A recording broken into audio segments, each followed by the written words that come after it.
What up, party people? It's your boy, Hakeem Green, Channel Live and Direct, BDP all day, every day, all we do. Oh, this side, excuse me. There we go. Where's my hand? I can't even. Oh, there it is, right there. Here we go. There we go, right there. Madism. That's what we doing. Let these jokers know what it is. What's good? What's good? What's happening? What's up? What's up, fellas? What's up, Wes? What's up, Hot? What's going on, Cliff? Chilling. Got a big show today, brothers.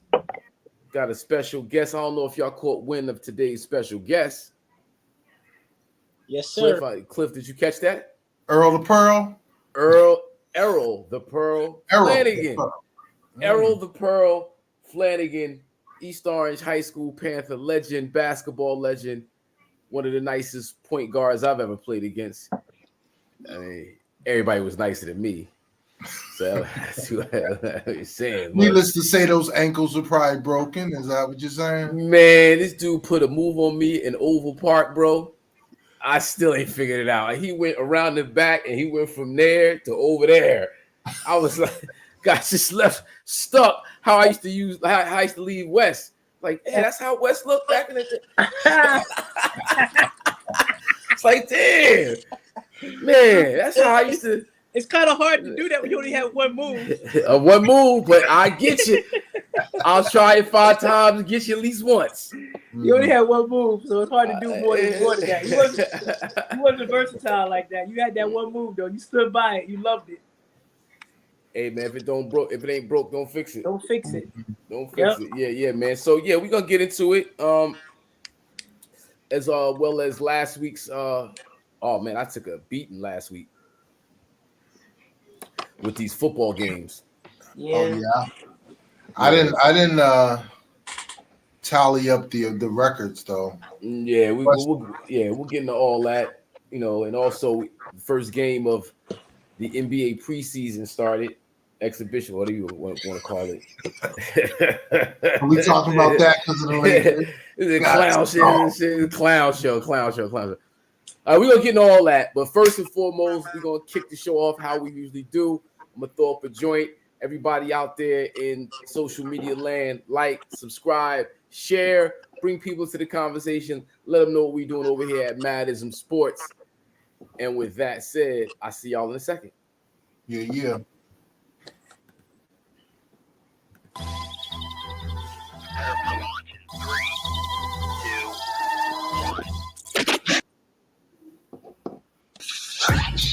Hey, yo, what is a cipher? Hey, yo, what is a cipher? What's a short? What's called a cipher? What? It's called the cipher. What is a cipher?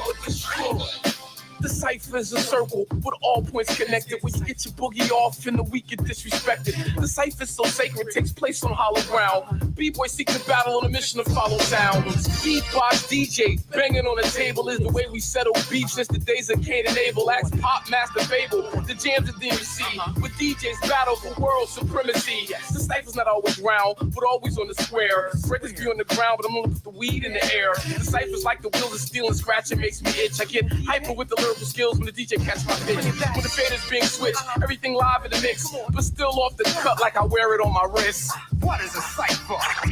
What is a cipher? The cipher, the cryptic writer, the mind igniter. I'm a rhymer designer, a line after line of rhymer. See, I'm an 80s rhymer, the crazy kind of you can't phase me rhymer. I write raw shit like I'm writing no baby diapers. I blaze these ciphers with basic shit. Savage, I'm one that killed for 8 type shit. Hit after hit, all classics, spitting the grit. You drop that hickory dick, you getting lickety split. This what you get, you ain't taking nothing from me. The goat that steps to KRS is the goat that's getting courage. Brain matter, I'm the original face slapper. It's been so many years, you must have forgot we used to chase rappers. Now I'm bust on these nappy-headed hoes, I must. You ain't bad boy, talk big, get your eye popped. That fake shit's not us, you know how Fresh Prince is. Career killer, I write death sentences. Hey, yo, what is a cipher? Hey, yo, What is a cipher? What is a cipher? What is a cipher? What is a cipher? Time is of the essence, every breath another second. I'm down by martial law, fighting through the game like Tekken. I ain't got no weapon when I camel walk like Johnny. Ringing bells when I rock the mic is poison like I'm Ronnie. Bob and weave through the dish and pull off in a new edition. Rapping is fundamental, whack MCs be steady riffing. I just stay in my lane when I'm on a scout like Kiffin. Look for volunteers when there's a drought, I'm in the kitchen.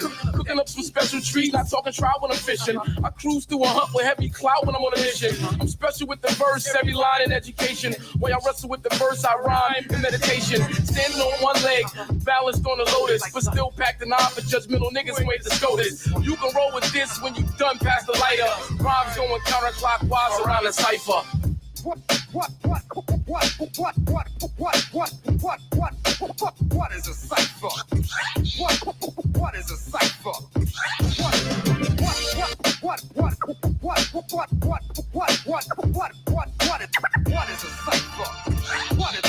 What is a cipher?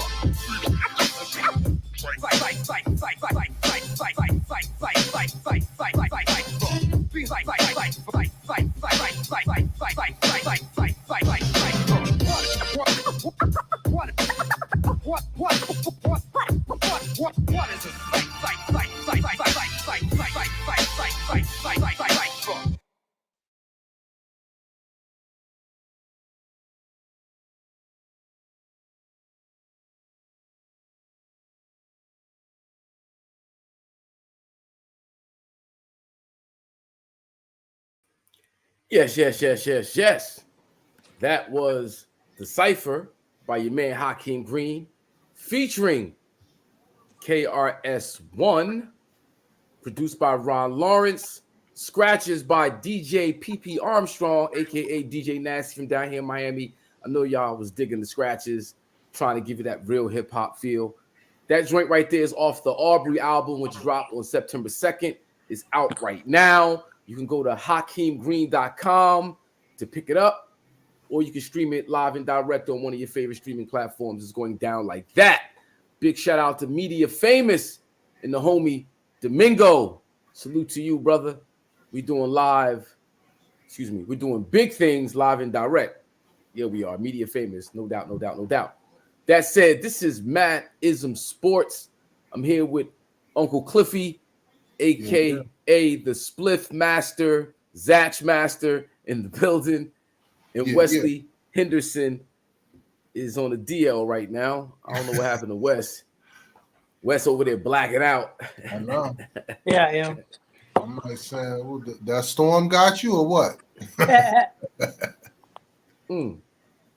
So you know what, fellas? Let's jump into these Cowboys.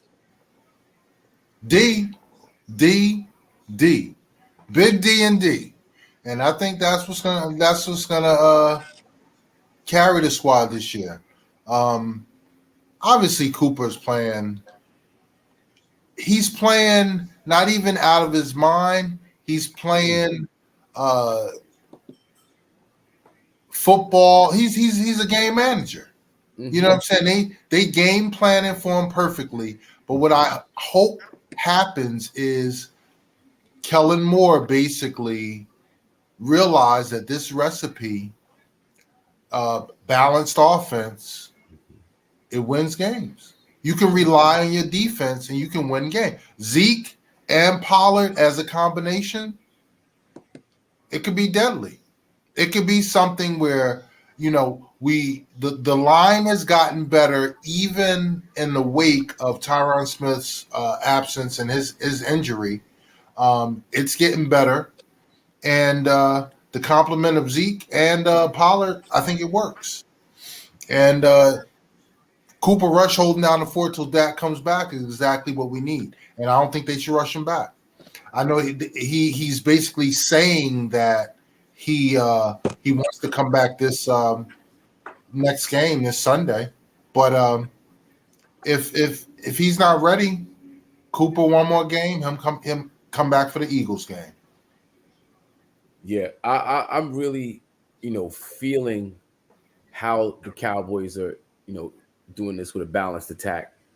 I like that Cooper Rush. His game management style is effective in that they're winning games. The defense is lights out. They're doing their numbers. But I'm a little wary that they don't put up enough points, especially in the second half. And I'm not sure that Dak is going to answer that. I'm a little wary. That's all. I'm not saying, they're not going to continue to be successful in how they got it going. But I just don't think they really stretch the field like that. CeeDee Lamb is, doing a great job. Gallup had a decent game last game. But that was his first game back, Hawk. You got to remember that. Mm-hmm. So he has to get acclimated to the offense. Plus, you definitely got to expect Dak to put up more points than Cooper Rush. Dak last year led the NFL in points per game. That's what so I hope it doesn't change dramatically. I hope it's still a balanced attack, but he's going to put up more points. And people are hopefully they're realizing now after Tampa's played how sick their defense is. So Dak, while he didn't look good the first game of the season, it was because of their defense. The same thing with, us not scoring that many points that game. It's because of that defense. Mm-hmm. And I think everything else will get better with Gallup coming back. That's another piece. And I think we'll definitely be I don't think scoring is going to be a problem. I just don't. I was looking at Dak second half of last year was extremely unimpressive. Considering what we are looking for from that position. And in the first game, it was the first game, no preseason. I get it. And against that defense. Yeah, but he lost what's his face? Cooper to Cleveland. There's a lot of pieces are not there. And Zeke and Pollard, though it's been effective, they have still yet to have a huge rushing game. I just I'm waiting to see. I'm not all the way convinced, and I don't know if Dak coming back is the answer either for why I'm wary, even though they're 3-1.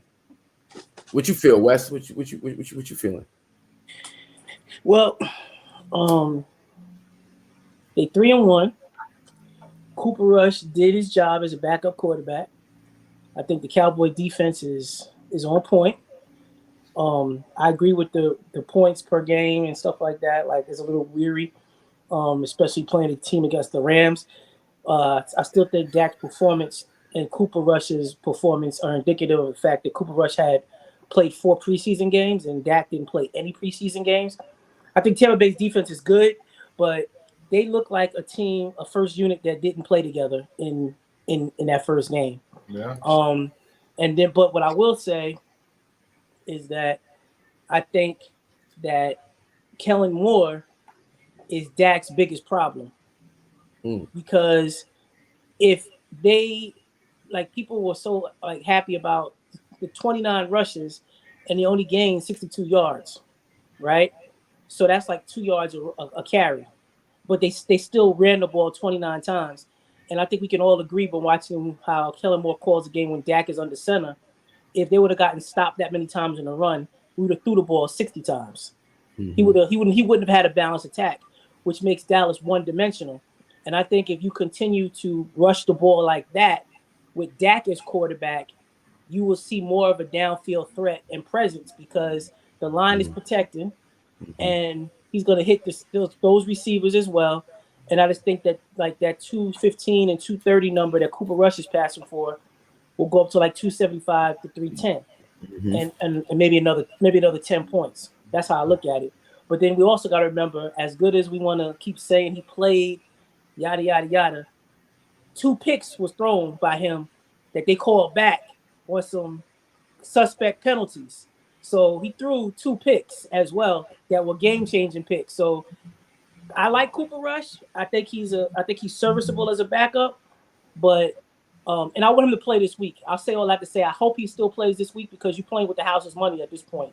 You got 3 wins to no losses. There's no need to rush Dak back in a game like this against the Rams. Right? But you go out and he beats the Rams. And then did you put Dak up against the Eagles? That's not fair to Dak. Like you, Nah, like they have a better your first game back. familiarity with the Eagles. That's a division opponent. He has a dominant record against the NFC East in general. So that right one, now, the Eagles like the cream of the crop right now in the yeah, but NFL. I'm what not you gonna gonna do? go back to that. In the NFL. That's You gotta- they're 4-0. They're Yeah. 4-0. They played Jacksonville. Let's Jacksonville is an improved team, but they had 5 turnovers by one person, and they only lost by 8 points. So your quarterback turned the ball over 5 times. The Eagles are good. Don't get me wrong. Jalen Hurts is having a great first 4 games, but they've only really they played Detroit and Jacksonville. I know you only can play who's on your schedule. They played the Commanders like we did. Mm-hmm. So I'm just not, and they were up 24-0 against the Commanders in the first half, and they won 24-9. So my thing is, they still have issues too. We just keep seeing the highlights. We're not seeing the whole game. Mm-hmm. So I'd rather see Dak come back against them because I think 4 weeks is too quick for him to come back with this injury on some. I'm going to play this week. I just don't think I don't think it's smart. It's setting up for failure, especially if he's not ready. I mean, it's talking about his throwing hand, the grip of the football. Mm-hmm. But I'm with Wes. Yo. I'm not the Eagles. I know everybody's trying to crown them this, that, and the third. But you got to remember, as players, Cowboys ain't scared of these cats. The Cowboys have owned the NFC East. First of all, they won every division game last year. Yeah, but I would say the Philadelphia team is a different team. I think they're Hurts, improved. It's improved. Yeah, it's not that different. It's improved, sure, but again, they're at home, so they should win. But you got to put your best against your best. If Dak is ready, he's going to be ready. And again, I'm with Wes. He should sit out this week, let Cooper do his thing, and be fully ready for next week, a divisional opponent. And you know, we're playing with house money. Damn, I'm like, even though Cooper Rush is not your starting QB, he's a backup. You know, if it ain't broke, don't fix it. Like, if you got chemistry and it's working, you got $40 million on the bench, yo. Hey man, those 40 M's are gonna assure that plays. I wouldn't say it was chemistry. We played the Commanders, we played the Giants, and we caught a Cincinnati team that was still kind of they got a Super Bowl haze. So this is not the Tony Romo Dak Prescott thing. This is not even close. No. That's when you don't break it. Nah, but is it the what's his name? What happened to Philadelphia with your man? Carson Wentz. Carson Wentz and they got the statue for what's the face? Peterson.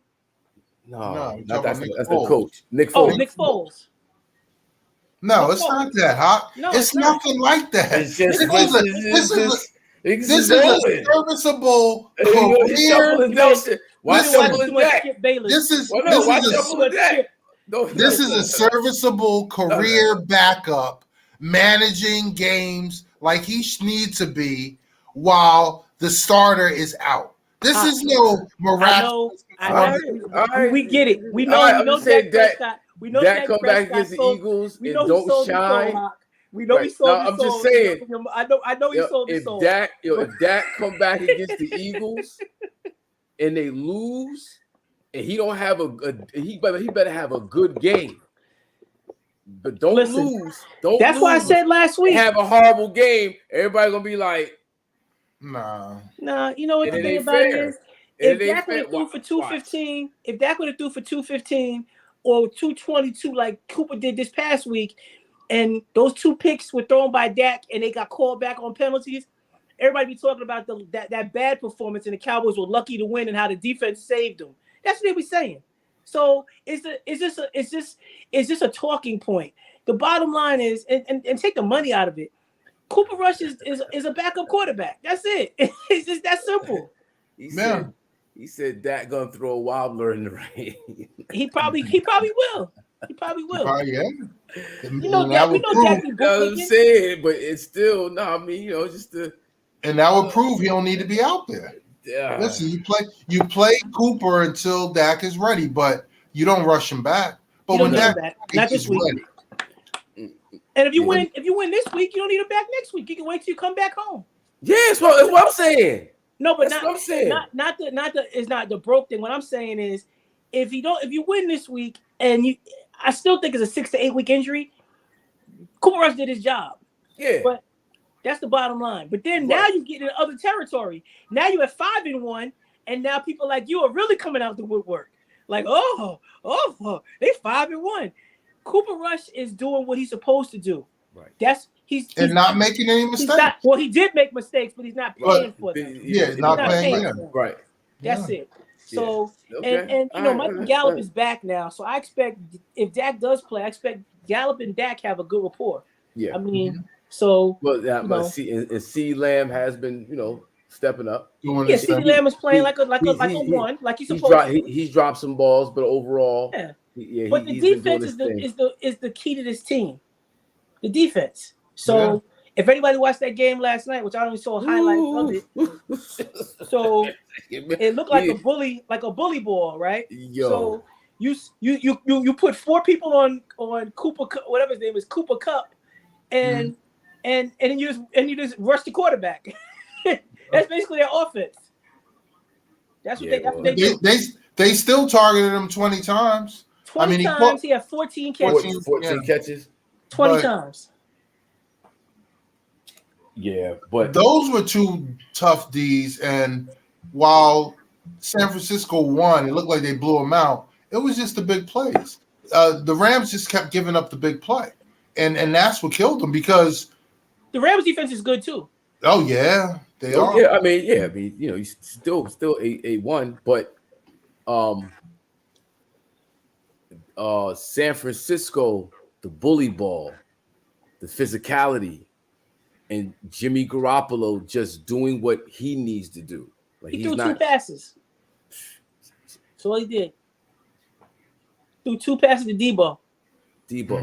Go get him. That's what he did. Go get him. So we got our guest just popped in the building, right? So let's bring him in, right? Let's have a conversation with him, get into his story, maybe talk about some NBA, and then we'll come back to the NFL. That cool? Absolutely. All right, cool. He's God. What up, brother? What's up, Pearl? What up, Pearl? Pearl can't hear us. He's on mute. He's on mute? Nah, yeah, he's on mute. He's on mute. You gotta unmute yourself.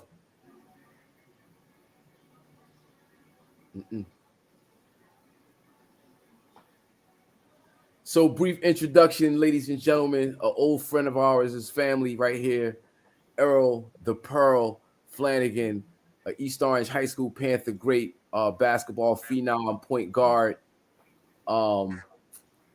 Went to Hofstra University. When we talk about small guards, it's very, what I'm saying, but his game is huge. Game was big. Game was big. And he had some battles against Bloomfield with Allah Abdel Nabi, who went to the NBA. Mark Brown at Wesley Henderson's alma mater, in Columbia. I remember that first game they played against each other. When Mark and Pearl squared up as sophomores. I remember that. Yeah, man. Yeah. What up, bro? Can you hear us? Nah, still nothing. Nothing. Not 1 2 1 2. That says it's muted. Yeah, it's you're muted now. Yeah, you're muted.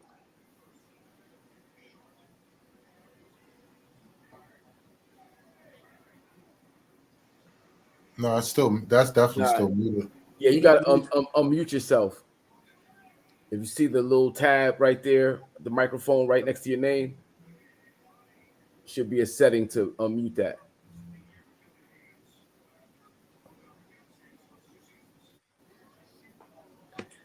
Just click on the mic.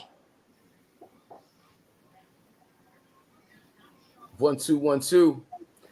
Yeah, you gotta hit that mic. Hit that mic, bro. Down at the bottom where it says mute. You got there you go. All right. Still nothing though. Still Yeah, nothing. I will leave that like that. Check your settings to make sure your audio's, I mean, your headphones is connected. Yeah, the headphones and or mic may not be working. Yeah, the headphones might be cutting them off. And he said increase volume. But now we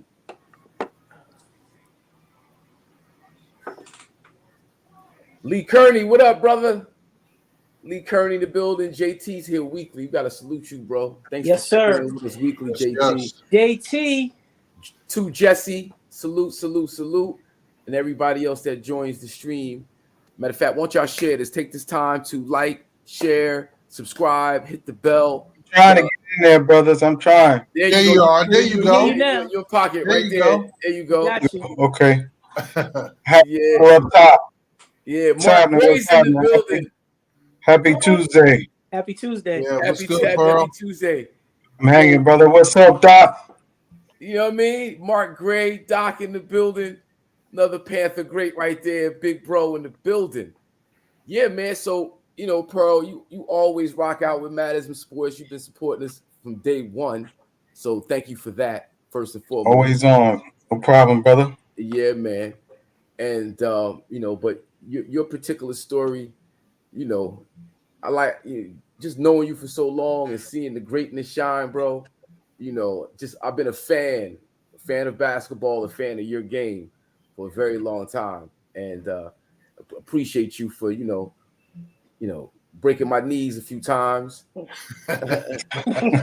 Oval Park was kind of rough on me, but that's how you learn. And I watching you. It came with the territory, man. Came with the territory. So tell us about your history. Let's get into what first got you into basketball. Why basketball? Honestly, hoops, man. God rest his soul, man. My main guy, man. My dad, man. He had me rocking many years ago, man. I was at the Rucker at 5 years old, man. I can't find. I wish I could find my T-shirt, but the game with Dr. J was there and folks was on the roof and everything, and in the trees, I was there. Oh wow! Yeah, and this is in the 70s, like 1974 or something like that. Mm-hmm. And that's what got me going, man. That whole atmosphere. I just stayed over in New York with my pops. All the games, City College, Fordham Road in the Bronx at Fordham, going to see Tiny Archibald when he was still hooping. Like, this is a long time ago. This is 70s. Yeah. So that's what developed the love. Dr. J, like most people, man. Mm-hmm. And we got a doc on the line here. So it was one of those scenarios, man. Dr. J inspired everybody, man. He was that guy.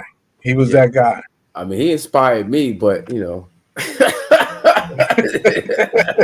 I guess I need a little more inspiration, huh? Well, he's 6'6". It's a lot more that got to come into play, man. He's 6'6", so a lot of stuff he was doing. But you wouldn't. Yeah, but that's the thing about you. You weren't 6'6". You shorter than I am.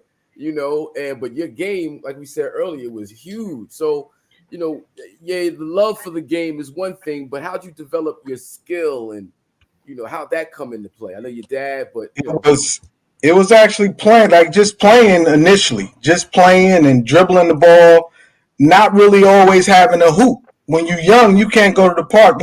Everybody didn't let you go to the park by yourself. Your parents didn't. Mm-hmm. So the weirdest thing is I used to go to my grandmother's house on Norwood over near South Orange Avenue in Newark, and there was no basketball hoops over there. And the closest court was Borland Street by the pool, and that was a no-go. So it was all over there. That was Hooterville. Mm-hmm. So young, it was nah, you can't go around that corner. I used to hoop in the trash can at my grandmother's house. Mm-hmm. When you clean out the trash, put the trash in the garbage bag, put the can in the corner, on a little lift, and me and my cousins, we would dribble, and hoop in the trash can. No lie. And when we couldn't find a court, that was it. A step below a peach basket on the tree.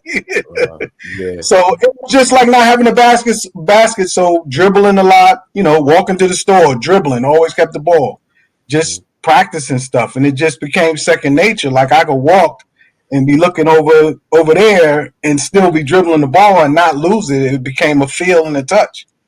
Nice. And then when I got on court, it was just a natural feel because I always had the ball. So all right, when was that? How old were you, and what was the program? 7, 6, 7, 8. Early. 7, 8. But then what I did was what really put me over the hump, and it actually ties in. And I told him this story at the when we got our E.O.H.S award, second grade at Elmwood. I was in the free throw shooting contest, and I won. And we got trophies. So, first, second, and third place.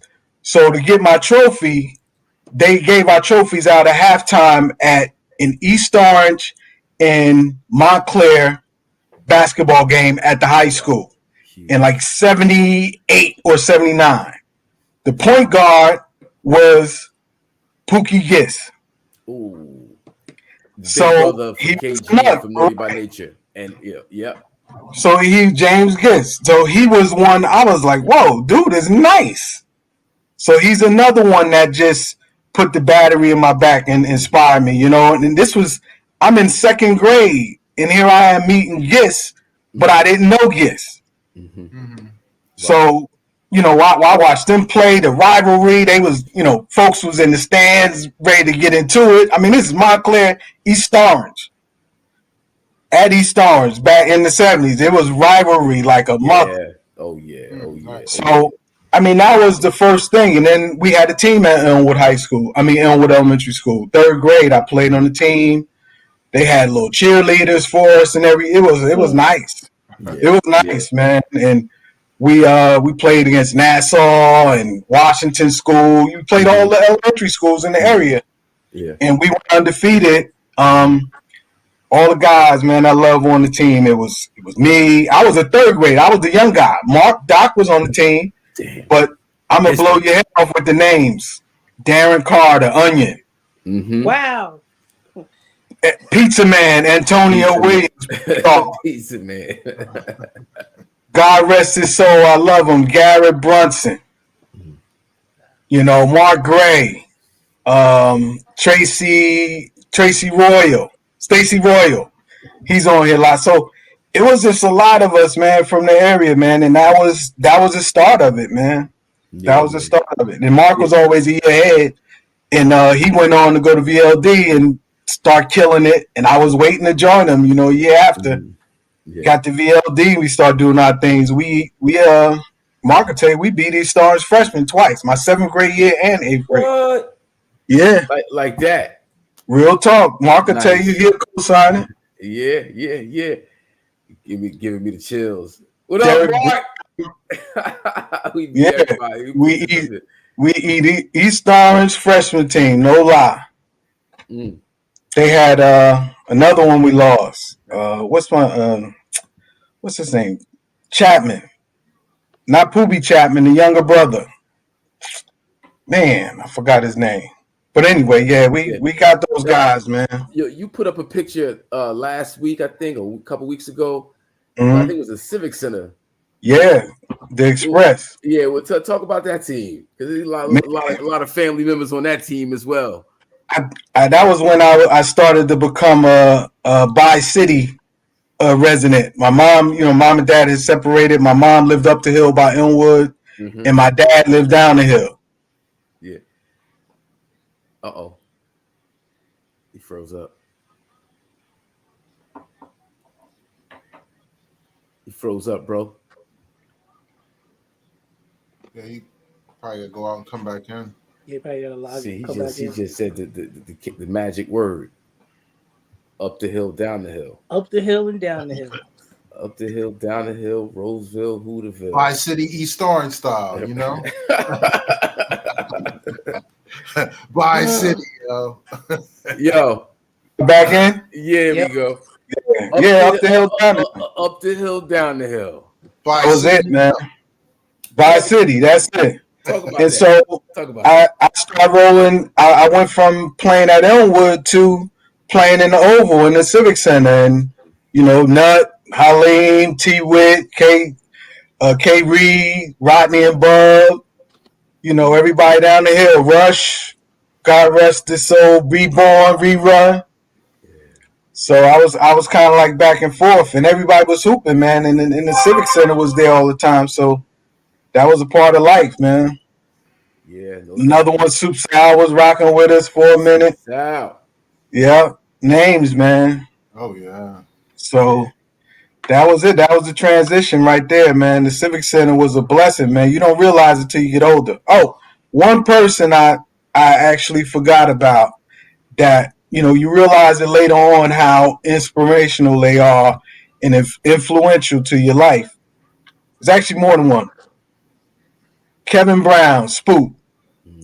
God bless him. That dude, young man when there was no money involved. Now AAU guys is looking for a bag from players, Yeah. Spook was always there. He was training me, work out, make the layup, keep it in your left hand. You got to get that left hand down. And there was no bread. It was just for the love. He was teaching all of us. The PAL, the other group, Mr. Miles, the whole Miles family. We had the PAL league at VLD. And everybody was there. All the guys that, even some guys that was 1 foot in, 1 foot out in the streets, Troy Bradshaw, Samir, Moo Brown, Aldred Dotson, God, he's doing his thing with his son. All those guys were a part of it, man. It just kept us in line somewhat, man. But you realize it later that these guys weren't getting no check. Yeah. That was that's the important jewels about athletics, especially. Now other things too, but athletics because you get these when you say 1 foot in, 1 foot out, you get the skill set to get out. Not Right. just the actual sport itself, but teamwork, a plan, accountability, positioning. There's all types of jewels attached to the game, quote unquote, that you can reach young folks, in so many different ways. And for a lot of us, that was, the way we were able to see life differently than what the quote unquote streets was presenting us. You know what I'm saying? So it was that village scenario, man. And little stuff after the games were over. Everybody didn't live right there, so they were dropping guys off home, man. I remember Mike the fireman, God rest his soul. Remember little Mike? Used to live on South Clinton, had the weight room for guys to work out in his basement. Fireman Mike, he used to be up there, and they would drop guys off home and make sure guys got home safe, man. Little stuff like that, man, just kept everybody in one group and one family, man. Yeah, what's mad interesting to me, is like when you think like the Civic Center, and not just the Civic Center, but I'm sure other scenarios where you play ball with cats, and then come high school, it's like intense rivalries against folks you came up with. East Orange versus Seton Hall. Big time. You know what I'm saying? East Orange versus Columbia. You know what I'm saying? Big East time. Orange versus Barringer. And these jokers you play ball with, I say you coming up from 7, 8 years old, 9 years old. By the time you're 15, 16, 17, you're in intense rivalry. Talk about that in some of those games. It just teaches you how to turn it on and turn it off. On the court, it was war. You didn't hurt nobody, but it's not like now these guys is holding hands and borderline kissing in the games. But it was, it was competing, and then after it was over, we play in the summer. Columbia, Mark was a beast. It was a headache, but it was go to war. I worked out with Mark at Jersey City State preseason, my sophomore year, junior year, and senior year, and we played AAU together. So we was like that. But during the season, it was like, hey, we competing. I mean, one of my best friends. I'm at his house eating, his mom's, his pops. But it was just one of those things. You go at it. His father would, I mean, that was another one, Mr. Brown. He took us, he would have us playing at Jersey City State as high schoolers against the team. So he would just mix us in and throw us in the fire, man. And that's part of getting better, just playing with the older cats.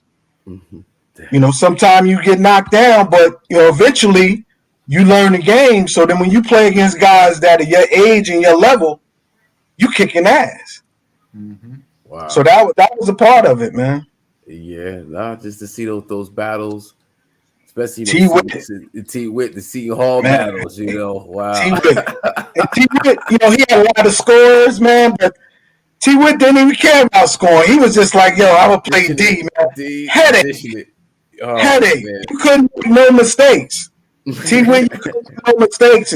Hands, defense, and then on offense, I had it locked in my head. I wanted to strangle him.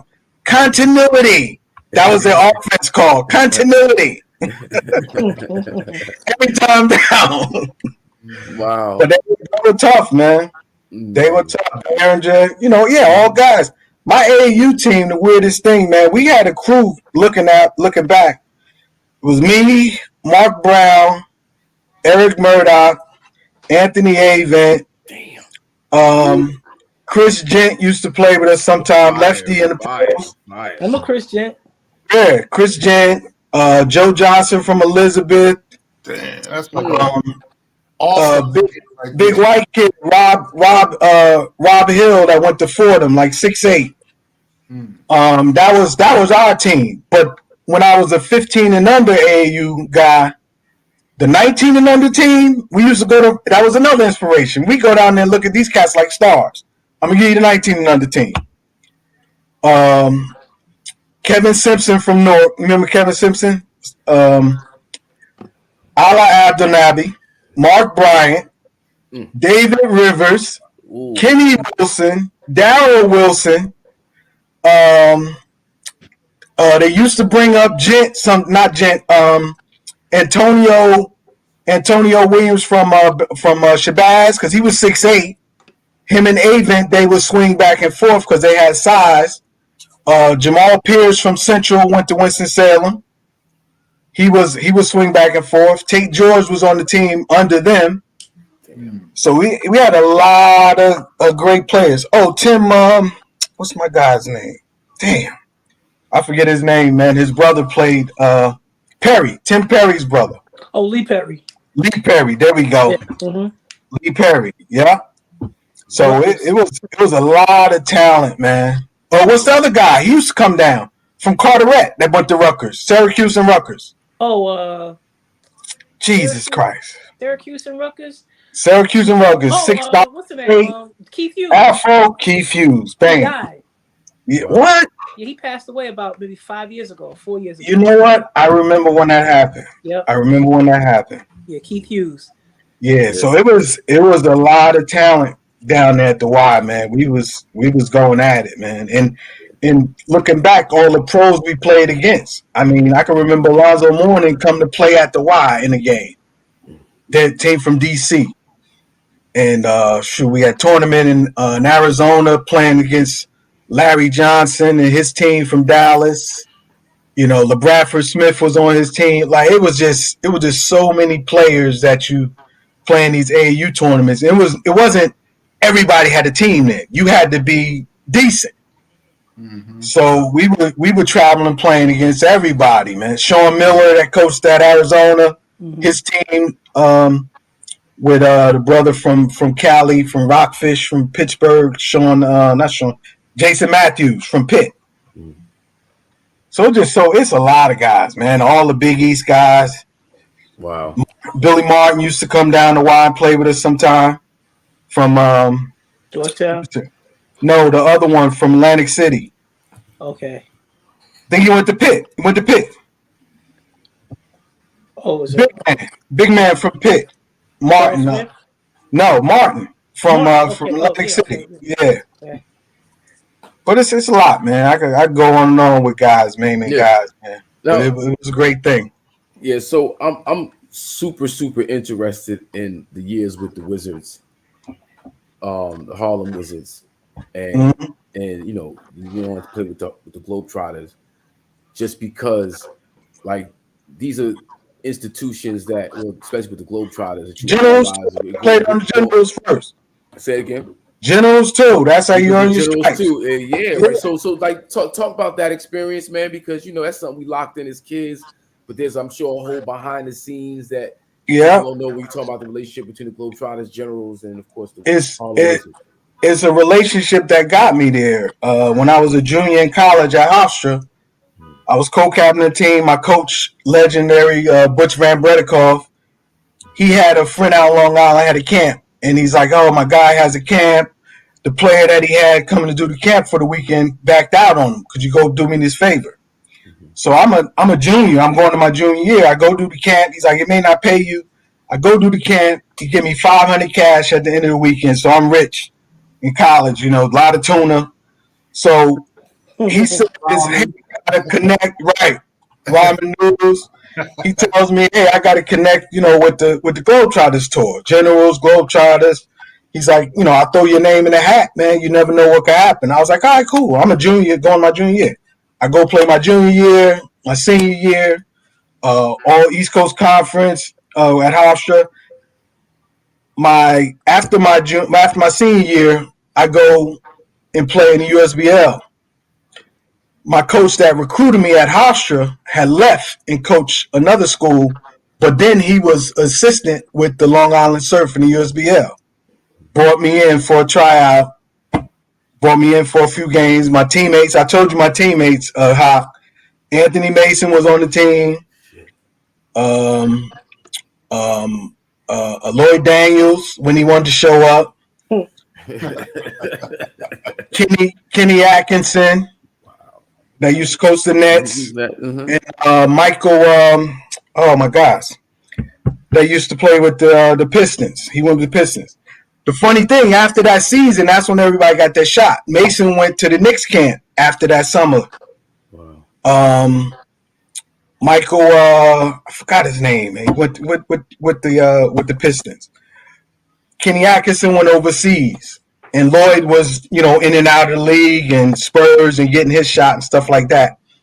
And so I did that for the one summer, and I went home to Jersey. And I'm temping, trying to get back to normal life. I made a few dollars playing. I'm working a temp agency. So I had my guy as an agent. He called me and said, hey, what are you doing? I said, I'm just working, man. He's like, I got a call from this guy on Long Island. You want to go try out and go on the Globetrotters tour? And this is 3 years later. That favor comes full circle. Wow. And I get the FedEx in the mail. The FedEx dude is like, yo, who are you? And now he comes to Missouri and gives me a Globetrotter envelope with the label and all the stuff. So he's like, who the fuck are you? So I go 2 weeks training camp out in Milwaukee, out in Wisconsin. They say they were sending guys home throughout the week. And then they say, hey, you're going on the tour. You got a week to go home and pack. So I go from temping to touring Europe for 3 months. That's dope. Like 3 weeks. Wow. It was nuts. So I'm to the agency, and then I'm getting off the bus overseas. And I'm with the Generals first. And they yelling and screaming. They don't care. They just know you play ball. They yelling and screaming. And I'm like, yo, this is crazy. Now, what cities did you hit up? Huh? What cities did you hit up? We first went to Iceland, which was weird. They was just getting imported beer over there. A Heineken was like $16 one. So it was weird. This is 90s, early 90s. Mm-hmm. And then Belgium, Holland, Scotland, England, everywhere over there. The weirdest part, this is the craziest thing. When we were in England, we were playing. There was this celebrity at the game. So when they announce your name, they announce the city you're from and the college that you played at. So they announced my name. So I hear this little section over here that's, oh my God. No lie. It's Whitney Houston over in London. Oh, wow. Because we're East Orange. Yeah. She had shows over there. Wow.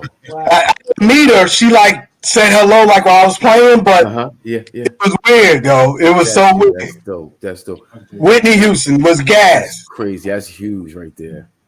Yeah.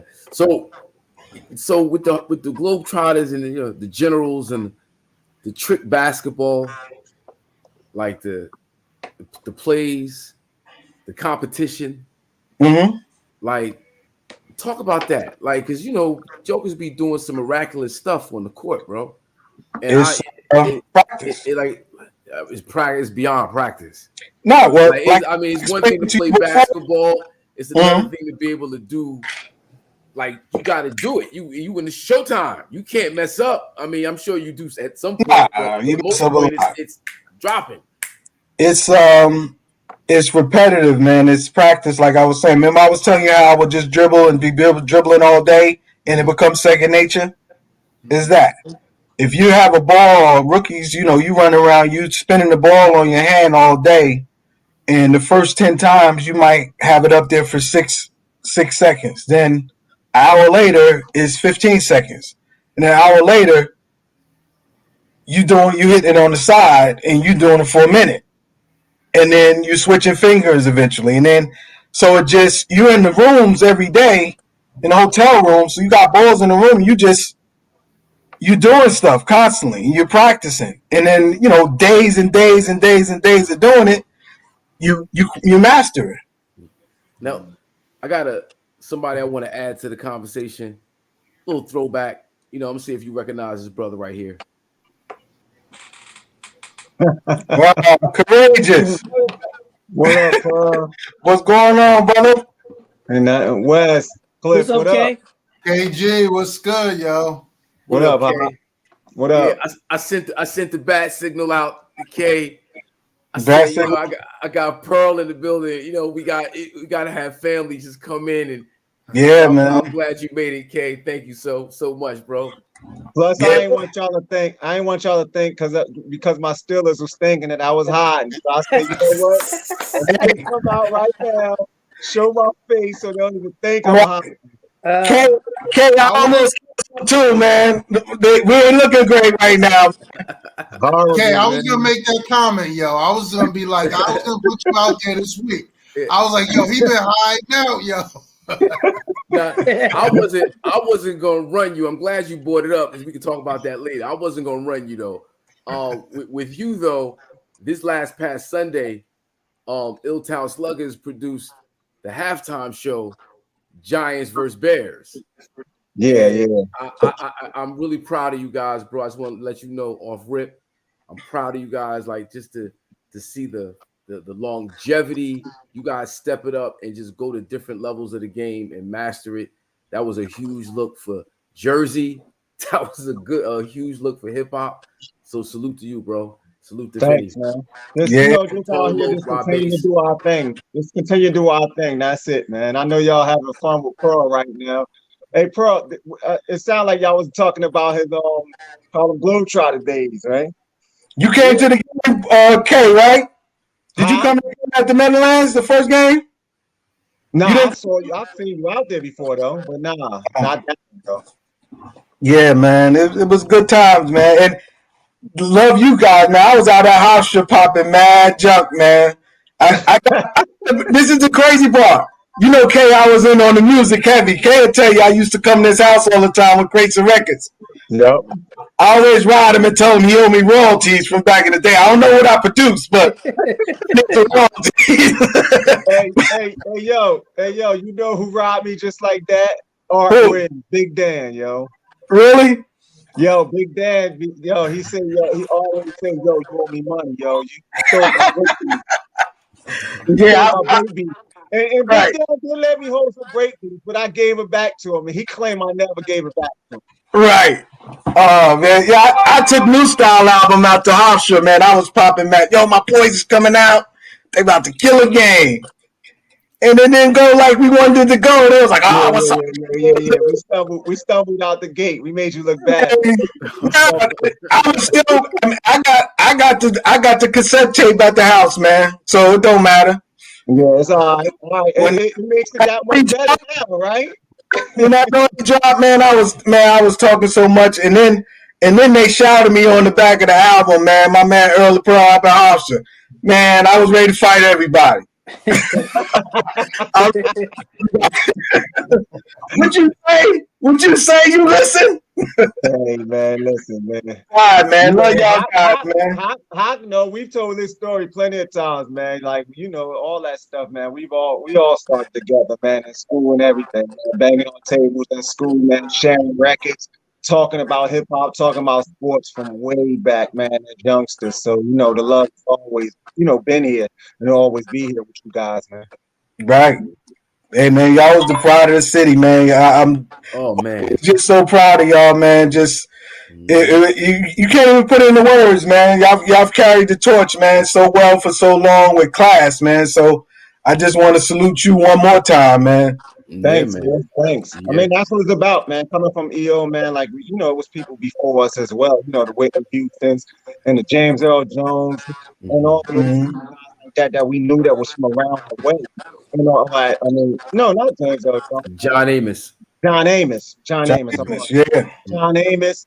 And all that, man. And, just seeing even, like guys that even went and played, like Clyde Bradshaw, even my brother Pooh, and guys that was playing basketball that went off to college and all that stuff. And we were just like, yo, Dag, that's dope, to see people from around your way, doing things, man. So we just, like you said, just tried to continue to carry the torch, man, and put E.O.H.S on our back as well, man, and represent it for the world, man. That's what it's about.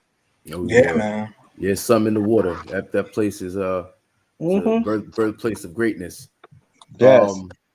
And I mean, even outside of outside of even television, real quick, man, like of us, doing on the stages and doing all that, what people call spectacular stuff. There's so many people that, have those, behind the scenes jobs that come from E.O.H.S, man, that are well off out here represent E.O.H S as well. Man. You might walk into a hospital, you might walk anywhere, and you're gonna see people, from E.O.H S or whatever, that's in whole entire other cities, man, that come from E.O.H S, man, and they're doctors, they're lawyers, and they're doing other things as well, man, and they're representing us as well. So yeah, and it's beautiful to see like how we kind of stick together. Hold on 1 second, guys. I got to step off 1 second. Yeah, at least from like 86, 80, 89, 90, Froze up. Was Hawk stuck? Yeah, Hawk stuck. I think that's Hawk. Yeah. Yeah. Yeah, K, man, we miss you. I miss you, man. Yeah, I got to get back in here, man. I've been running around doing some stuff, man, but I got to get back in with you guys, man. I miss y'all too, man. Yeah, I was watching this week and I said, oh man, so Wilson can't pick it. Exactly, right? Man, honestly, I threw in the towel, man, after the Jets, man, for real, yo. I just say, you know what, man. And although the Jets are better now, but it's just the Jets. I'm just like, come on, man. Come on. The problem is that the slate of games y'all got coming up next. Y'all got a Bear coming up next. Oh yeah, it's a wrap. It's a wrap. Yeah, we might as well go ahead and get those draft picks looked at.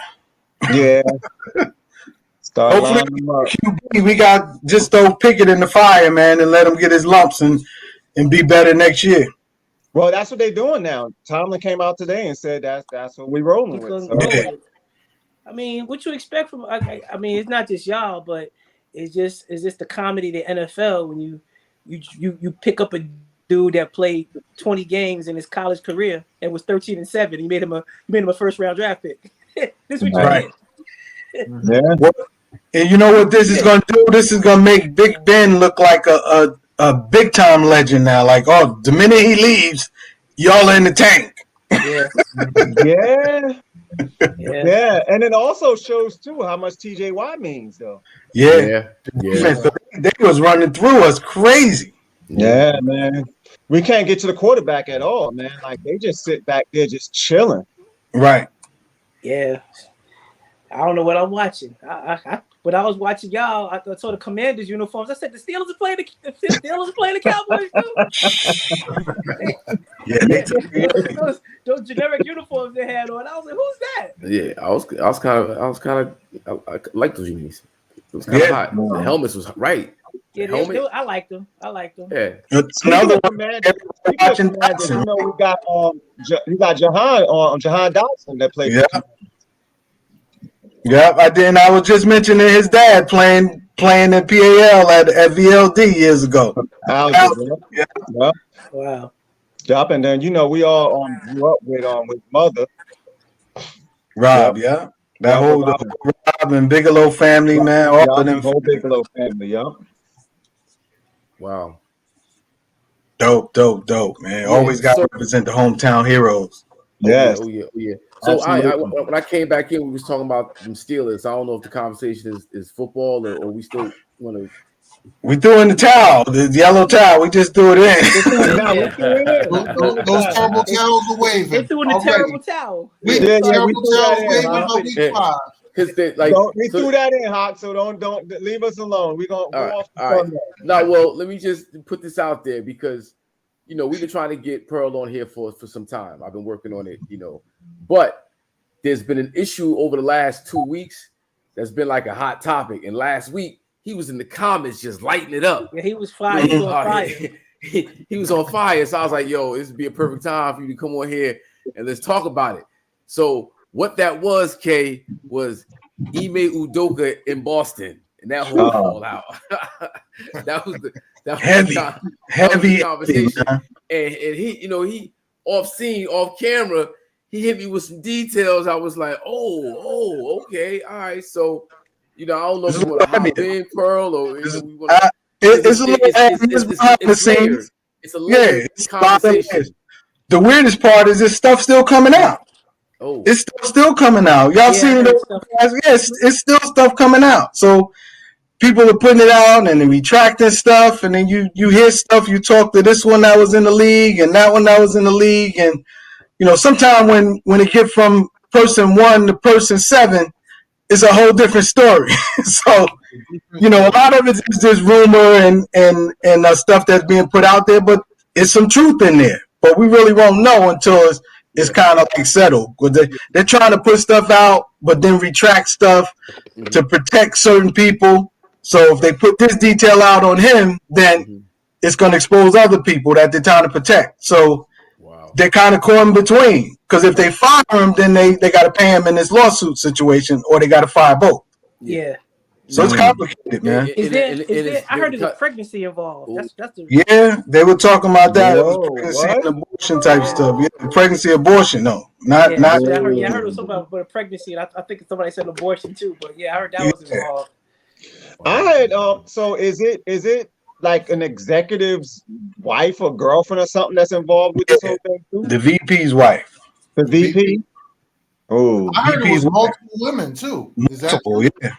Yeah. So the VP is not the one that's his subordinate. It's another one that was a secretary that actually booked Nia Long's flights and stuff like that. So she would talk to Nia Long, and on the other end, she's knowing when she's coming and going, booking her flights and booking her hotel, and then handling what she handles with him, knowing that she's not going to be around. That's scary. That's a scary situation right there. So when we say it's layered, right? Man. Because that then sparked off how it was covered, how it was presented, and you saw different divisions go on in the conversation, namely between the sexes, the gender division, and how Malika Andrews kind of approached Stephen A. Smith on ESPN. There was a lot of fallout over that, and then we started to learn things about Malika Andrews, and possible what came out agendas. about her? What came out about her? That's what our man's going to tell us. That's why he's here. Nah, she got some issues in her past that she wouldn't like to come out. The same way she threw the coach Missoula's business from college. She puts it out there that he got arrested for underage drinking in college and in 2008. Domestic assault, which is a bar fight. He was drunk in the bar like a lot of underage again. So you putting his underage adolescent stuff out there. He 18, 19, whatever, underage drinking like 90% of college students. All of us that went to school did it. Yeah. So she's got some history in her past about, you know, mental home and family issues, dad issues, interracial household. So she was in a home for a while, a mental spot. Oh wow, okay. There's articles about it, but she has probably some deep seated animosity towards black men because of her dad, a black guy. Mm-hmm. Oh, okay. And she's dating a white executive at ESPN, which is another layer to it about the workplace romances that she's reporting on that with the Celtics.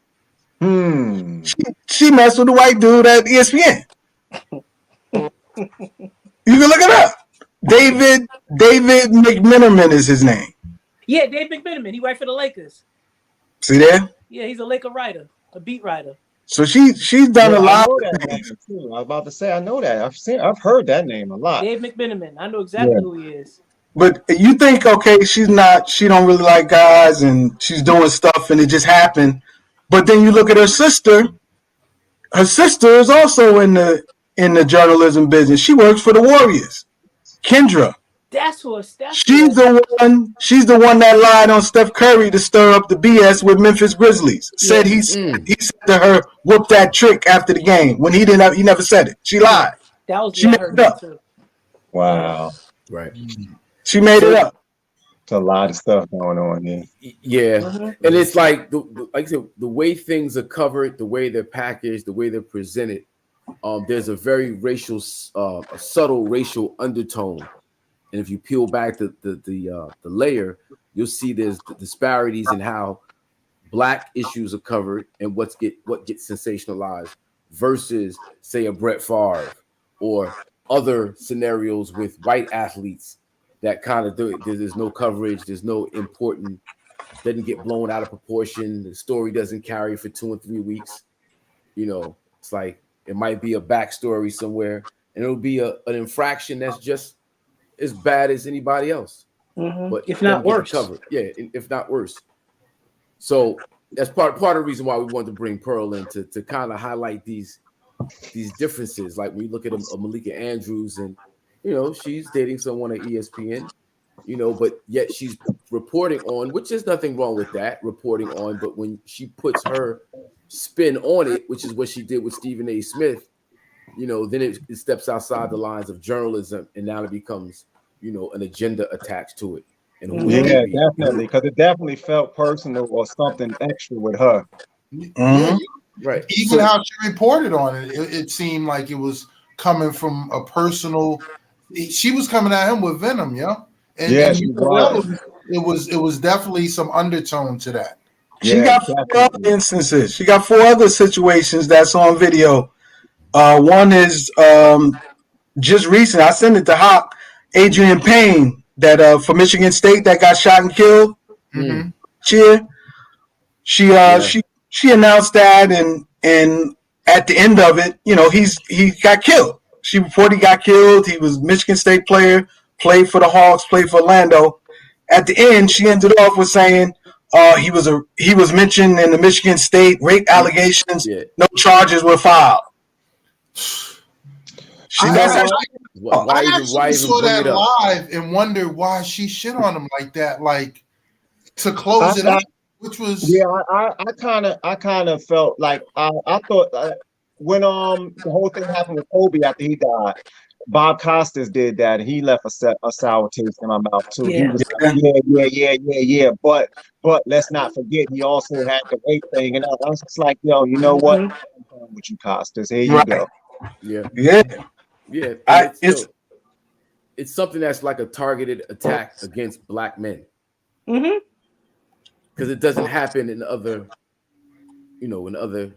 communities, other groups of people. You don't see that framing where we always have to be on the defensive. We always have to defend our, like for instance, Ime Udoka has to present a statement within a week of this thing blowing up. Brett Favre still hasn't addressed media or press. Yeah. The expectation is feel like, hey, I don't have to. Mm-hmm. He's not going to either. No, he's not, because there's nothing he can say but implicate himself even more. But charges are coming, and that story's not going away. That's the They're problem. they're just not covering it. Exactly. Yeah. Well, it's getting more light. On left wing media, I guess Yeah. you'd say, but it's getting more light. MSNBC's been kind of following it. You see the levels of corruption, not just with Brett Favre, but like across the entire state, and a lot's gonna come out of it. A story, relative to this is the Washington Commanders or Redskins or whatever we calling them.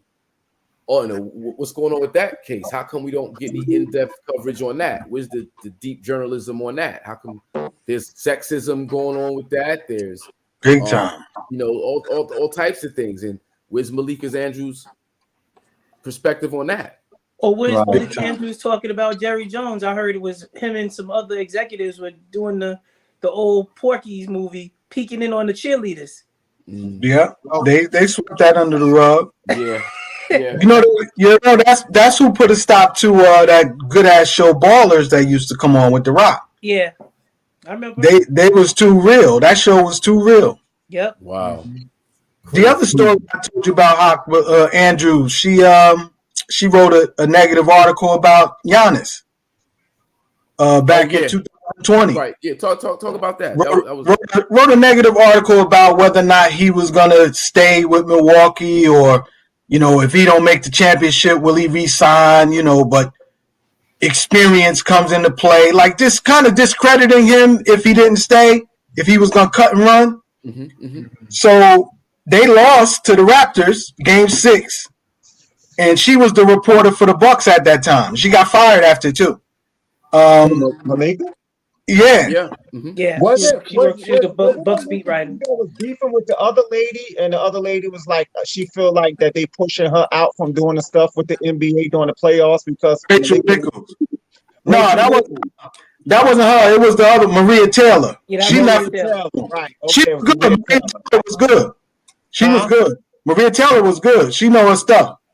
Okay. Yeah. Okay. So all right. So that was Maria Taylor. Okay. Yeah, but she asked Giannis a question in the post-game interview after they lost. He just got up and walked out. He didn't even acknowledge her. He got up and walked out. And Middleton was looking at him like, "What happened?" He was like, "No, I'm not messing with her," and he left. Yeah. Wow. Yeah. So this is just the ongoing narrative that we have to constantly defend ourselves against something. We're always working from the defending part.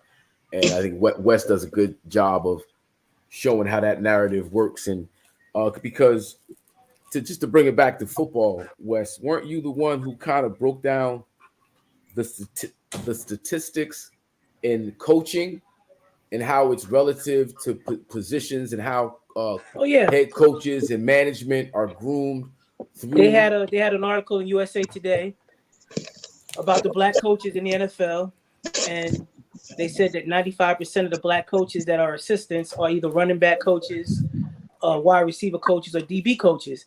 And the rule of thumb is that those are positions that don't they're not promotable in terms of becoming a head coach. So the story was that the Houston Texans out here, they had Bill O'Brien, and linebacker coach is another one of those positions as well. But they had Bill O'Brien and Vrabel and Romeo Crennel. So Crennel was the defensive coordinator, Vrabel was the linebacker coach, and O'Brien was the head coach. So in the middle of the season, they demoted. They wanted to groom Vrabel for a head coaching job, so they demoted Romeo Crennel. They took his position as defensive coordinator. They elevated Vrabel to make him a defensive coordinator. And 8 games after that, the season was over. They made Vrabel the coach of the Tennessee Titans, and then they rehired. They elevated Crennel again back to DC. So it just shows you the nepotism that they operate in. But they had a bunch of reasons why these black guys weren't being hired, and one of the main reasons, that's probably the most real, was the fact that they said they don't look the part. Right? that's the only real one that they could actually have. The others were such garbage. They don't know how to manage a clock. They hire too many of their own friends to be on the staff. This is why they don't hire black coaches. Yeah, These these are are why the top, they don't hire top black reasons coaches. why they don't hire black coaches. These are the reasons why, and these were the top reasons that came up.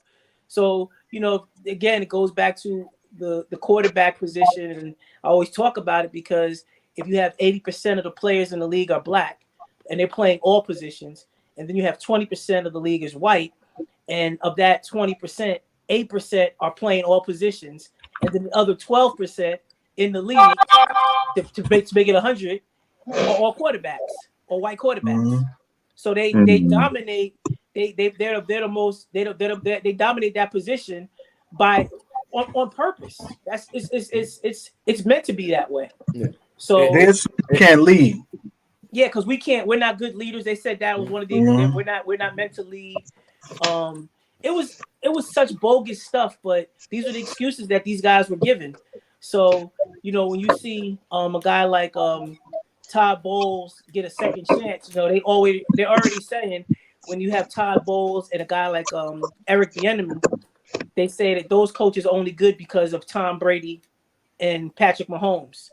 But they never say that when guys like Belichick he coached Tom Brady for years. And you see what happens after Tom Brady leaves. But they never say that about him. Like they didn't say that about Bruce Arians when he won the Super Bowl with Brady. But they saying it about Bowles already. Mm-hmm. Yeah, and they're gonna struggle. And it's not that the coaching is gonna affect it as much. They just don't have the personnel like they had 2 years ago. They don't. It's a different team. And guys the level of the length of time you get, like you don't have a long leash, right? No. So like quarterbacks, like the rest in peace Haskins, him and Daniel Jones came in the league at the same time. Daniel Jones got 5 seasons, and they still making excuses for Daniel Jones now, saying he doesn't have any talent, he doesn't have this, that, and the other thing. And Haskins, how many games did he really get in Washington? How many? 6, maybe 5, 6. So they don't even let you stay out there and play. So it's just one of those things. Even like I don't know if you guys saw the interview with Jamarcus Russell, and he gets bashed all the time about him, and he said there was a lot of stuff going on with him personally, and he could get no support from anybody on the Raiders staff. So it's a behind the scenes thing that they don't talk about, but they'll bash these dudes, and they don't have nobody to go to. That's the other thing. Who do you confide in? Right. Well, they don't. If they're not putting a support system around you, you're basically set up to lose. And a lot of these players, like him, and a lot of black coaches are set up to lose. Set up to lose games. Set up to position them the perfect timing to get a first round pick in a year or two to fire the coach. For the like this got you basically as a lame duck up in there. It's just like, all right, we know you're gonna suck. Let's hire you for this year, basically just to suck. They said that all those coaches that just got hired this cycle now, the Minnesota coach, the Miami coach, none of those dudes called any plays before. The perfect example is the NBA is the same way. They give the black coaches the lame duck jobs to build the team for a few years. Once they get the draft picks in, start to build something, they're like, all right, let's bring in the clear folks and take the fame. And that's a new one. I mean, and the ultimate Mark Jackson. The ultimate one was Mark Jackson, man. Yeah. Well, guess who another one is? And nobody talks about it. Guess who another one was? And who knows people won it? My Jason Kidd. Jason Kidd with the Bucks. Oh yeah.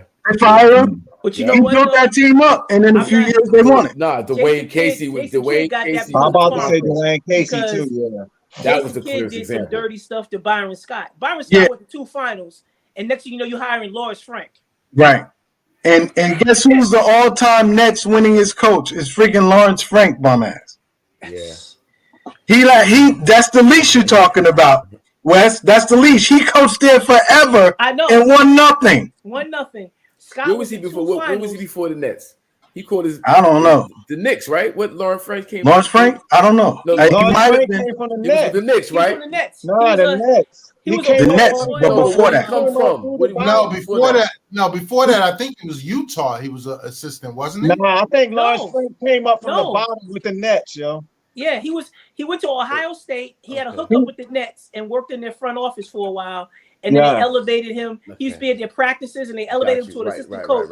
And then he got hired as the head coach. Gotcha. I thought Right. he did that with Kid, somebody like- else, and then he got the job with the Nets. Nah, But- Lawrence Frank he was came up assistant. through the Nets Yeah, he organization. said Google Yeah, it. he grew up through the Nets organization. Right? Google it. It's a bunch of them. It's a bunch of them. That one was another one. Replaced the brother, and Jason Kidd did his. Byron Scott did his thing, and then they did Byron Scott like that a few times. Yeah. They sent him to Houston. Cleveland. They to sent him to build- Cleveland with no LeBron. Byron Scott created two nice point guards. He honed two nice point guards. He was in New Orleans with Chris Paul's rookie year, Yeah. and Chris Paul got rookie of the year Yep. playing under him, and he got coach of the year. Yeah, he did. That's right. Byron Scott- And he got fired the Byron next year, Scott- right? Yeah, he got Byron fired the next Scott year. Byron Scott took the Nets to the championship. And then got fired the year after, halfway through the year. And He they played got- Which against makes the no Lakers. sense. They played against the Lakers. Nah, it Back makes- to Yeah, they back got years. swept by the It, Lakers. makes the second makes one, but- total sense. It makes total sense. Yeah, Byron Scott in Cleveland, he took that hit. Mm-hmm. And he took Yeah. the There's hit. a lot of them. And to me, the worst one was Dwayne Casey, though. Yeah, Toronto. Yeah, The only real move was made was Dwayne Casey getting shipped out of there, and they got Yeah, Kawhi, and they went to Got the Kawhi. championship. Like, come on, and since Kawhi left, where they at? What they Nothing. doing? Yeah, Nick Nurse. They're just a middle of the road team he's- like they've been. And he's Nick a Nurse. guide now, Nick Nurse. Right. Oh yeah. And I mean, it's a lot of caveats to that as well, because I mean, if the Warriors don't hit the brick wall with injuries, that's one game they win at most. You know, with Clay, if KD stays in the rest of the series and Clay, it's a wrap. They don't win another game. Yeah. But that's even right. even as much I don't like to diss Steve Kerr, but the dude spent 2 seasons where he didn't coach. Luke Walton went 36-1. And Mike Brown was like 35-5. So I'm just saying they lost 6 games when he wasn't there, 160.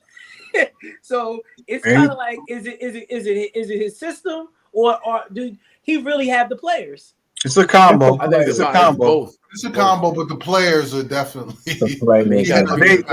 They got a style of play that's just it's efficient, and they just run it, and you either gonna stop it or you not. But if they hitting shots, it's a wrap. It's a wrap when they hitting shots. It's over. And nobody plays outside of themselves. Role players are true role players, and they're just there to assist what's going on. So, yeah, I think Steve Kerr has to get a lot of credit, even though we know Mark Jackson built that team. You know, like Steve Kerr at this point, you know, those are championships. They championships. They still trophies. Yeah, you know, it's not like, you know, Kyrie going up to Steve Nash crib going, where's Kobe's trophies?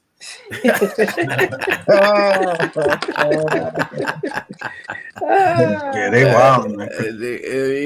What do you do?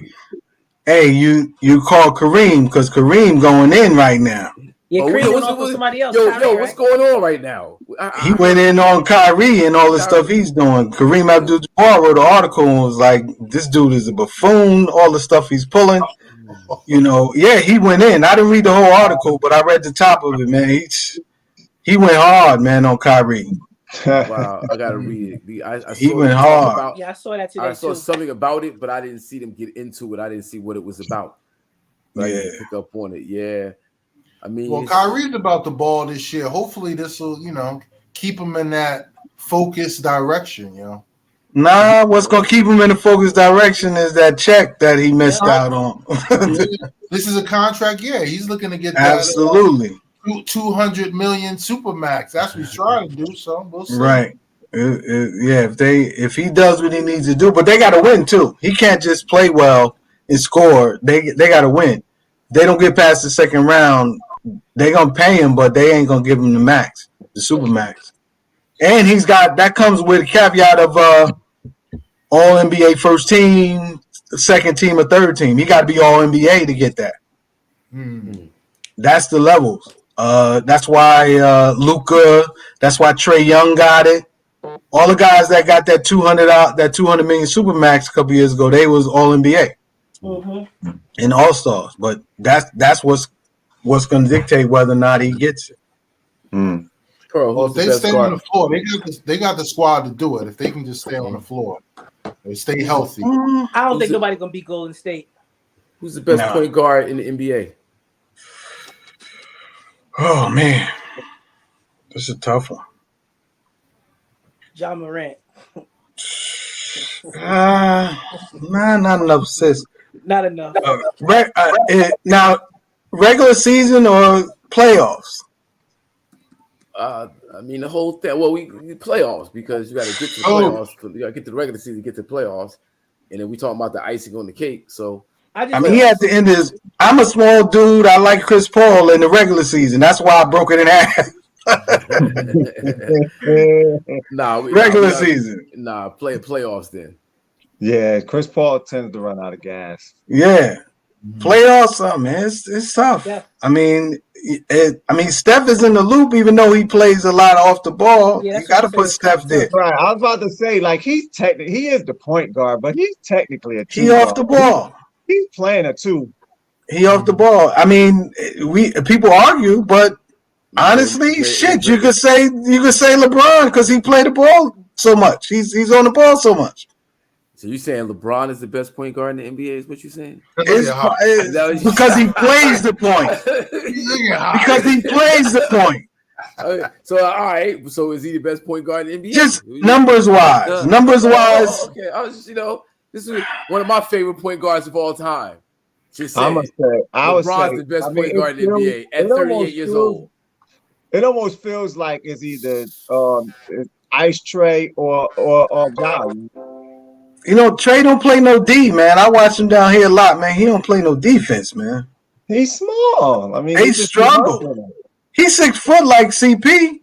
Yeah. Well, CP. He don't play. Yeah, he don't care. But I don't know. Offensively, Trae is in the loop because he's nice. He don't care about nobody. And you think about Trae like throughout the season and in the playoffs. Playoffs even be turning it up, yo. So, yeah. Last year he didn't play well. When you need the bucket and it come down to it, he won it. So he up there. He's up there. I mean, it's tough. I don't even know if I could pick one, but it's 3 or 4. Trae's in there, Ja Morant's in there. Luka played the point. Luka's in there. Luka's a monster. I forgot about Luka. Right. That's what I was thinking. I wasn't thinking about small guys only. That's why I said LeBron, because he has the ball so much and he averaged 7-8 assists. But you got to put a pin in Luka's Luka. You might have me with Luka though. Luka might be it.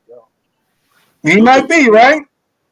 Mm-hmm. But I'm looking at defense too, so that's the only reason I said regular season Chris Paul before he ran out of gas and need his CO2 canister. I think I dialed in just at the right time on the right question, and I can't believe KG forgot West Orange's finest, Kyrie Irving, when we talking about point guards, the best handle in the game. Yeah, you gotta talk about him. He don't play him a lot of games. Or he don't play point a lot either. He's point guard. He don't play much point guard. With Harden, he was happy to go to the shooting guards to play off the ball. He didn't want to play the point. He can't play off the ball, so he had to do that. What's Kyrie average for his career assist wise? Probably 6. 6. Does he average 6 or 4 or 5? I think 6. But in the mix. Got the stats. Wes, what's his stats? I'm looking it up right now. That's what I'm doing. And by far, he got the best handle. Oh yeah, no question about that. But I mean, no, Kyrie. Look him up right now. Oh my bad. He averages 5.8 assists. 5.8. Yeah. Yep. That's 6. Yeah, 6. That's 6. Yeah, he in the mix. He definitely in the mix. Now, if team owners, because of his extra stuff that comes with Kyrie, the GMs and the owners, if they had their pick of 5 or 6 guys we named, he might be 5 or 6. Yeah, Oh, yeah, yeah. because Just because of the other stuff. Yeah. And not only that, the leadership. When he's with Cleveland as the guy, they didn't win shit. They was getting the lottery every year. Yep. Another one is Dame Lillard. Yeah, Dame is tough. Yeah, Dame is tough. He don't have no team around him. Yeah, Dame is tough. I got to put yeah, but he's really a 2 guard. Nah, he played one though. He bring the ball up. He bring the ball up. Yeah, he just shoot it when he bring it up because he don't have nobody to catch. Dame is very tough. I can't believe I forgot about him. He's very tough. So yeah. Coach E, you missed a lot, man. We touched on things. know. They kept me in line though, man. I didn't cross the line, man. I stayed inside the barriers, man. I didn't cross no line. But then I came right in. I came right in when you started talking LeBron as a point, and I was about to click right back off. I'm just looking at the numbers, man, and he handles the ball 80% of the time. Yeah, I'm with you. He is a point guard. No, specifically the best point guard in the NBA. Yeah, he's not. He don't play no defense. Not now, anyway. He don't play no defense. Yeah, I would say Kyrie though. Oh, without the extra stuff. But you got to bring it all. You got to bring it all. Yeah, he is. What about Lonzo Ball? You got to play ball. What about LaMelo? Nah, he ain't there. Yeah. How far away do you think he is? He too showboaty. He don't have that dog and hunger in him. He grew up too pampered and glitz and glamour and name all in the media, and his father. He's a celebrity. He's more celebrity than he tough. Don't get me wrong, he can play, but he can play.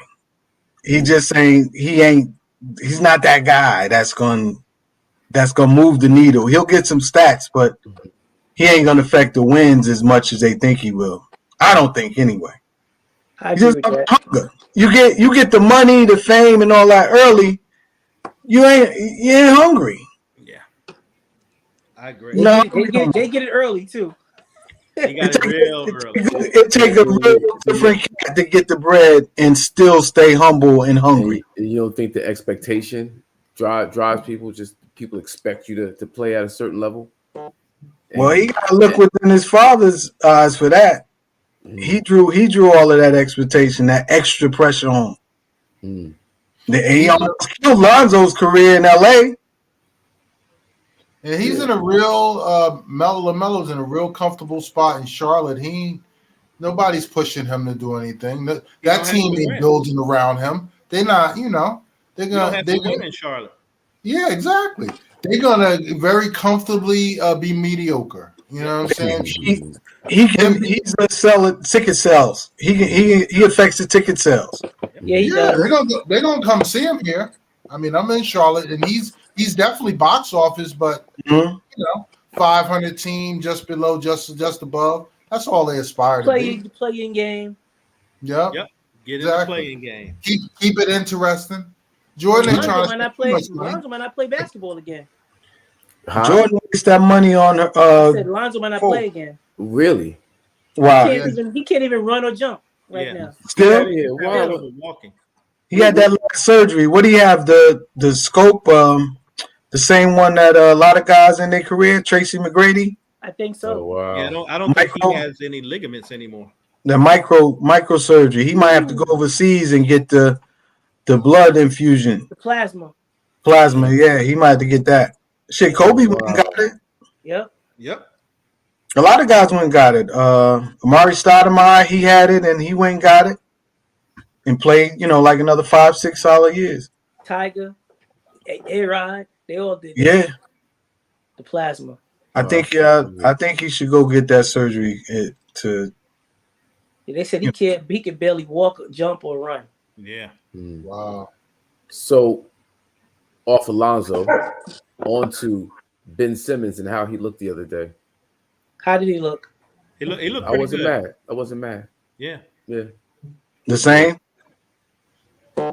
He's a good one. Got that fame and money early, and the hunger ain't there. He's real nonchalant. Man, I play. I As long as I agree. look good when the cameras see me coming through the tunnel. There we I'm go. good. But he has to get off to a good start. Like he's one player that can't get off to a slow start in the regular season. Yeah, I mean he looked relaxed out there. His first time he touched it, it was a dunk. He cut. You know, Kyrie hit him with the dime and he dunked it, and he just looked relaxed out there. Yeah. I was actually impressed, especially since they were playing Philly. Yeah, and I hope he get it. I hope he humbles himself because he honestly he's been the same player that he was at LSU. Oh, I'm going back to high school. He's been the Same guy, right? And then the hunger thing comes into play because when they made the NIT, he was like, "Nah, I'm not playing." Right. Yeah. And just but who does that?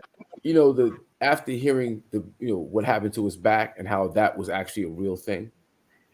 You think? No, it was a real thing. His back was real. I think that because he said so. Not because he had the surgery. Yeah, I had an epidural shot myself. Yeah. No, he had surgery. he had epidural shot. So and the team wouldn't throw some stuff out there to protect him? I don't think so. I don't think they. I think he had the same back injury as Tua had last week.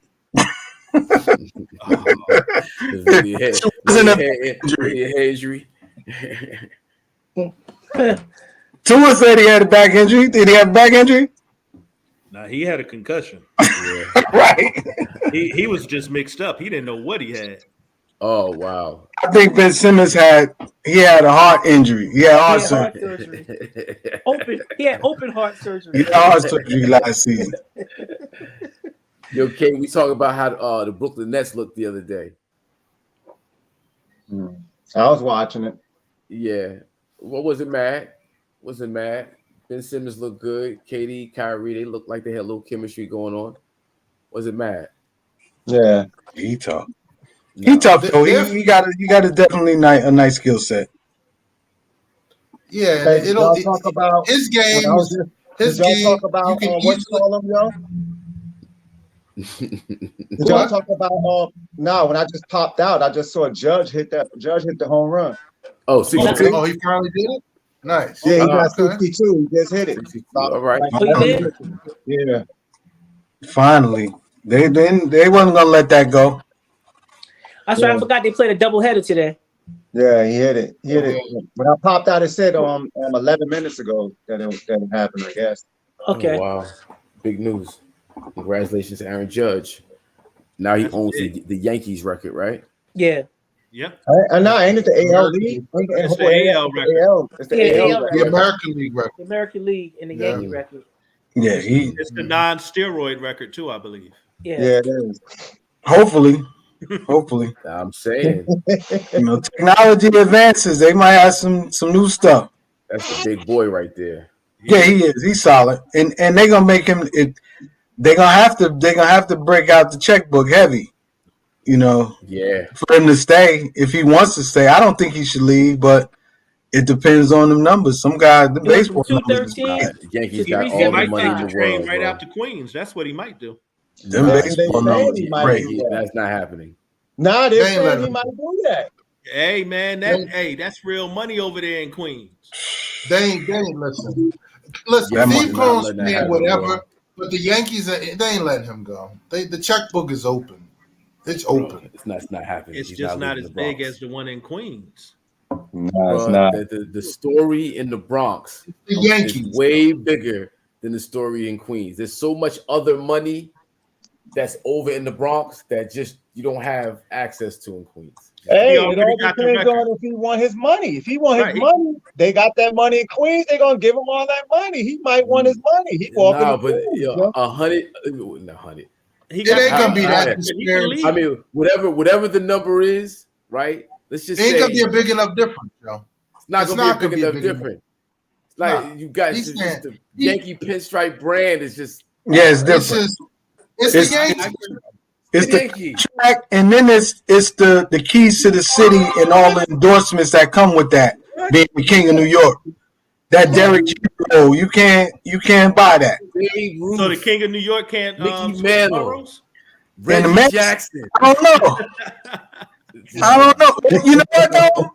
He gonna be. You're They gonna right. crown him king of all that in New York. and You're for the right Bronx. though, because you saw Doc Gooden and Strawberry switch sides, so you never know. No, you own the home run record. Yeah, I don't think he's gonna leave. I don't think he's gonna leave. Can't let It's that too much. leave. The Yankees not gonna let that happen. He's not going nowhere. Nah, There's so much other money, He ain't real going estate. Yeah, We got you covered, be bro. there. We gonna open up all the. He gonna be the king of the Yankees for the next 50 years. It's his run now. Jeter had his run. Now it's Judge run. From Jeter to Judge. There you go. But it's the home run record. He got that no matter what. No, I'm saying because he has that, and he's still his career. He's in his prime. He's 30. His prime. He's 30. He's 30 years old, man. The Yankees ain't gonna give him they might not want him. Nah, they offered him $213 for 7 years. They're gonna offer him the same 7 years for like $350.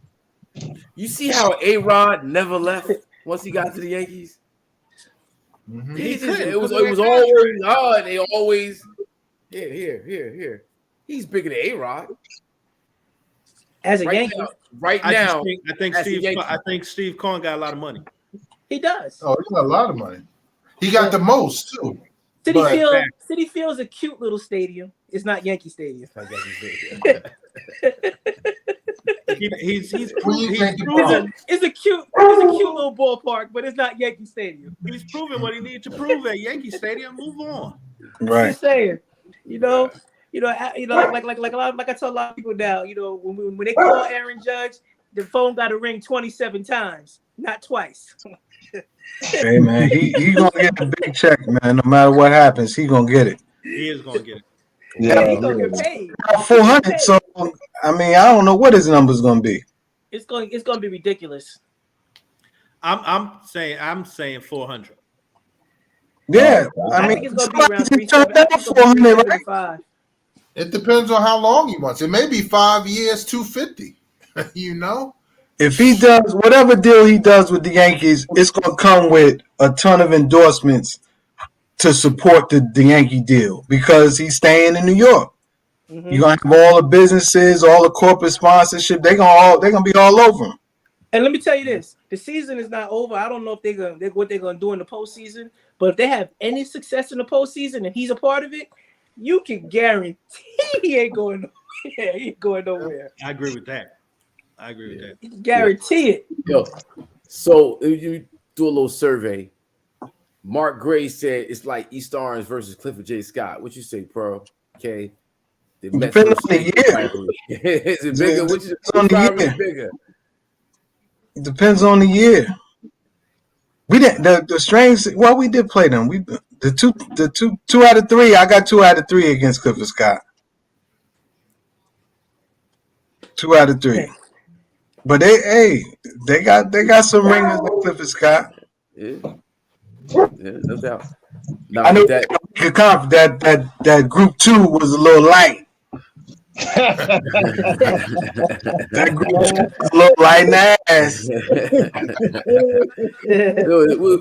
The counties, that was group 4, right? In the counties doing East was group 4. Yeah, group 4. Yeah. That was Columbia was group 4, right? In the county. Yeah, Elizabeth, Montclair. We had a lot in group 4. Yeah. Mm-hmm. And if you got deep, group 4 had Camden. Yeah. Yeah. And or Atlantic City. Yeah, see? Wow. That's right. Yeah, group 4 was heavy. Barringer. Yeah.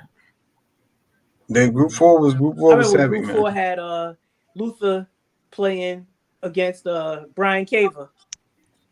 Yeah, Brian Caver. Wow. Corson versus Elizabeth back then. Yep, I remember Corson and Elizabeth. Brian Caver got ruined by PJ Carlissimo because PJ played Danny Hurley over Brian Caver at Seton Hall against. That's because Danny was killing him every day in practice. Really? Against Duke. Talk about it. Come on, coach. Talk about it. Danny killed him, coach. Every day in practice, he was killing Cave. Yeah. You know. But Yeah. Cave, you know, I grew up with Cave. Cave was nice. That's my guy. Yeah, he was tough. He could play. Yes, he could. So He could play. who was your toughest competition, Carl? High school. Who was your In toughest high game? school? Toughest game. Right, Toughest Mark. games. Shit, Mark is at the top of the list. Mark. Mhm. I knew it was Mark. Yeah, Mark is at the top of the list. Mark is a monster. Mhm. Mark Brown used to play basketball at gym at our school. He would get one player, like another basketball player on the team, and play 2-on-5, and they would bust everybody ass by 15. Yeah. Mark, who else was tough in our division? You talked He about didn't stop me much. TJ at Seton Hall. Yeah, T was always a tough player. Mhm. Yeah. Shit, he didn't guard me much, but Mike Boyd with Orange. Ooh. Mike Boyd, that's an old name. Mike had was Nooch tough at too, the one. though. Yeah, they had Nooch at the point, but he would switch over sometime. Mike Boyd was tough. Yo, Mike, that's yeah. nasty. Yeah. That's He's a an name ill- right there. Yeah, he was Mike Boyd was tough. baseball pitcher too. Was he? Baseball. He was an ill baseball player. He played when I was in junior high school. I used to watch him play. Yeah, he was He tough, was man. nasty. Yeah. Mhm. I used to like when y'all used to come to Columbia though, because being a New Yorker and I moved to Jersey and all the fake homeboys in Columbia, and they used to get shook. They wanted to play that game at 4:00. They didn't want to play it at 7. They was tough. Like the toughest part of Columbia, how they used to get us, man. They had Mark, so we could compete. He was tough, but then inside they had Big Steve with 6'9", Steve Reed and Mark Andrews with 6'6", Mark Andrews, and then the other small forward was like Troy 6'4". Troy. Yeah, Troy was 6'4", yeah. and then they had Marty at the 2 that could shoot his ass. Vinny Ryan. Yeah. Vinny Ryan could shoot his ass off. Yeah, he could shoot. They had an unstoppable crew, and we ain't had no size. So you got Keith Jackson 6'2", if that. Yeah. 6'9", and then Russell 6'1". Yeah. And then you got 6'6", Mark Andrews. Like, we have a shot. Yeah. Reed and Andrews, though, because Reed ended up being 7-footer. He was a 7-footer. I mean, me and Bill, we compete with Mark and Vinny. Yeah. But after that, man, it was a struggle. It was a struggle. Wow. That's crazy. We had to just catch them on one of them nights. But man, they was tough, man. They was tough. Yeah, they had a good team. AAU, I didn't hear about this guy, but I played in tournament in Sunny Hill tournament in Philly against him when I was a junior. I was like, this motherfucker's nice. I couldn't do shit with him. He had a different pace, and I didn't kind of pick up on it to stay in front of him until the second half. Victor Karstoffen from Camden. Wow, I heard that name before. The mayor of Camden now. Nigga, really? Man. Yes. Yo, he was tough. Say his name again. Vic Karstoffen. Wow. I think that's his name. He went to Cincinnati and then transferred to Temple. To Temple, yeah. And that's where the tournament was, at Temple. The Sunny Hill League. Yep, mayor of Camden right now. Man, he was tough. Wow. One of them unknown names, man. They asked guys, what player people don't know about that was a monster to you? That dude was nice. The mayor of Camden. He used to put it on. The mayor of Camden. Yeah, that's dope. He was tough. As a freshman with East Orange, we took the buses for the fans to Trenton when I was a freshman to play against Trenton. Greg Grant kicked our ass. Jello and them was running like chickens with their head cut off. Ellsworth, he was busting their ass. They couldn't stop this dude, yo. He was killing. Constant motion. He was killing. And then after they won, we was deep, but it got a little testy. Fights broke out. They threw a brick through our bus window. We had to ride back on the bus with the broken windows was freezing. Wow. Freezing on the bus. It was nuts, man. It was a weird thing, man. Rerun was with me there. You know, I was sitting next to, and he got glass in his eye from the shit. He had to go to the hospital. Gerald B. Cool, y'all remember Gerald B. Cool? Yeah, GBK. GBK was sitting next to me. Legend. And one of the brothers that told me he had a rap coming up. Gerald 18th B. Street. Cool. Gerald B. Cool lived on the block with me. Yeah. Yeah. Super 6, love it. Yep. Man. Stories, bro. Yeah. Memories. Fucking memories. So let's hop to the present though. You know, we do the weekly projection for the football schedule, and we pick certain games to you know, pick our winners. And it's like 5 games. We picked 6 last week, so 6, excuse me. Yeah, we just said 6 last week. Yeah, and I caught a whooping. So actually, Coach E was 5-1. Cliff was 4-2, and me and Hawk was both 2-4. Cliff, you still up here doing it to him like that? Yeah. Yeah. How your dogs looking, Cliff? My dogs, first 2 weeks, I'm 1-3. I'm all right. You fell off. I'm coming back though. I'm coming back. I got some 2 good ones this week. And don't get it twisted. Yes, your team gave me the 0-2 last week at Pittsburgh. And they'll continue to do that to you if you keep picking them. Yo, they had Zach Wilson out there doing a dance on y'all. Yeah, you know what? You know what? I'm really glad that I was working at that time. I was over there with the Giants getting a W and working at the time. I didn't even get to watch that. I'm glad. Because when I saw that, like, honestly, Wes, that really was the ice on the cake. I'm like, I could not have been watching that game. Oh my God. I said, no, he did not just do that. Zach Wilson, he was to bring him young. Did he go to bring him young? His gritty was tough too. Oh, man. Officially trash, man. It's over. We're gonna have to struggle through it, man. Yeah. We got the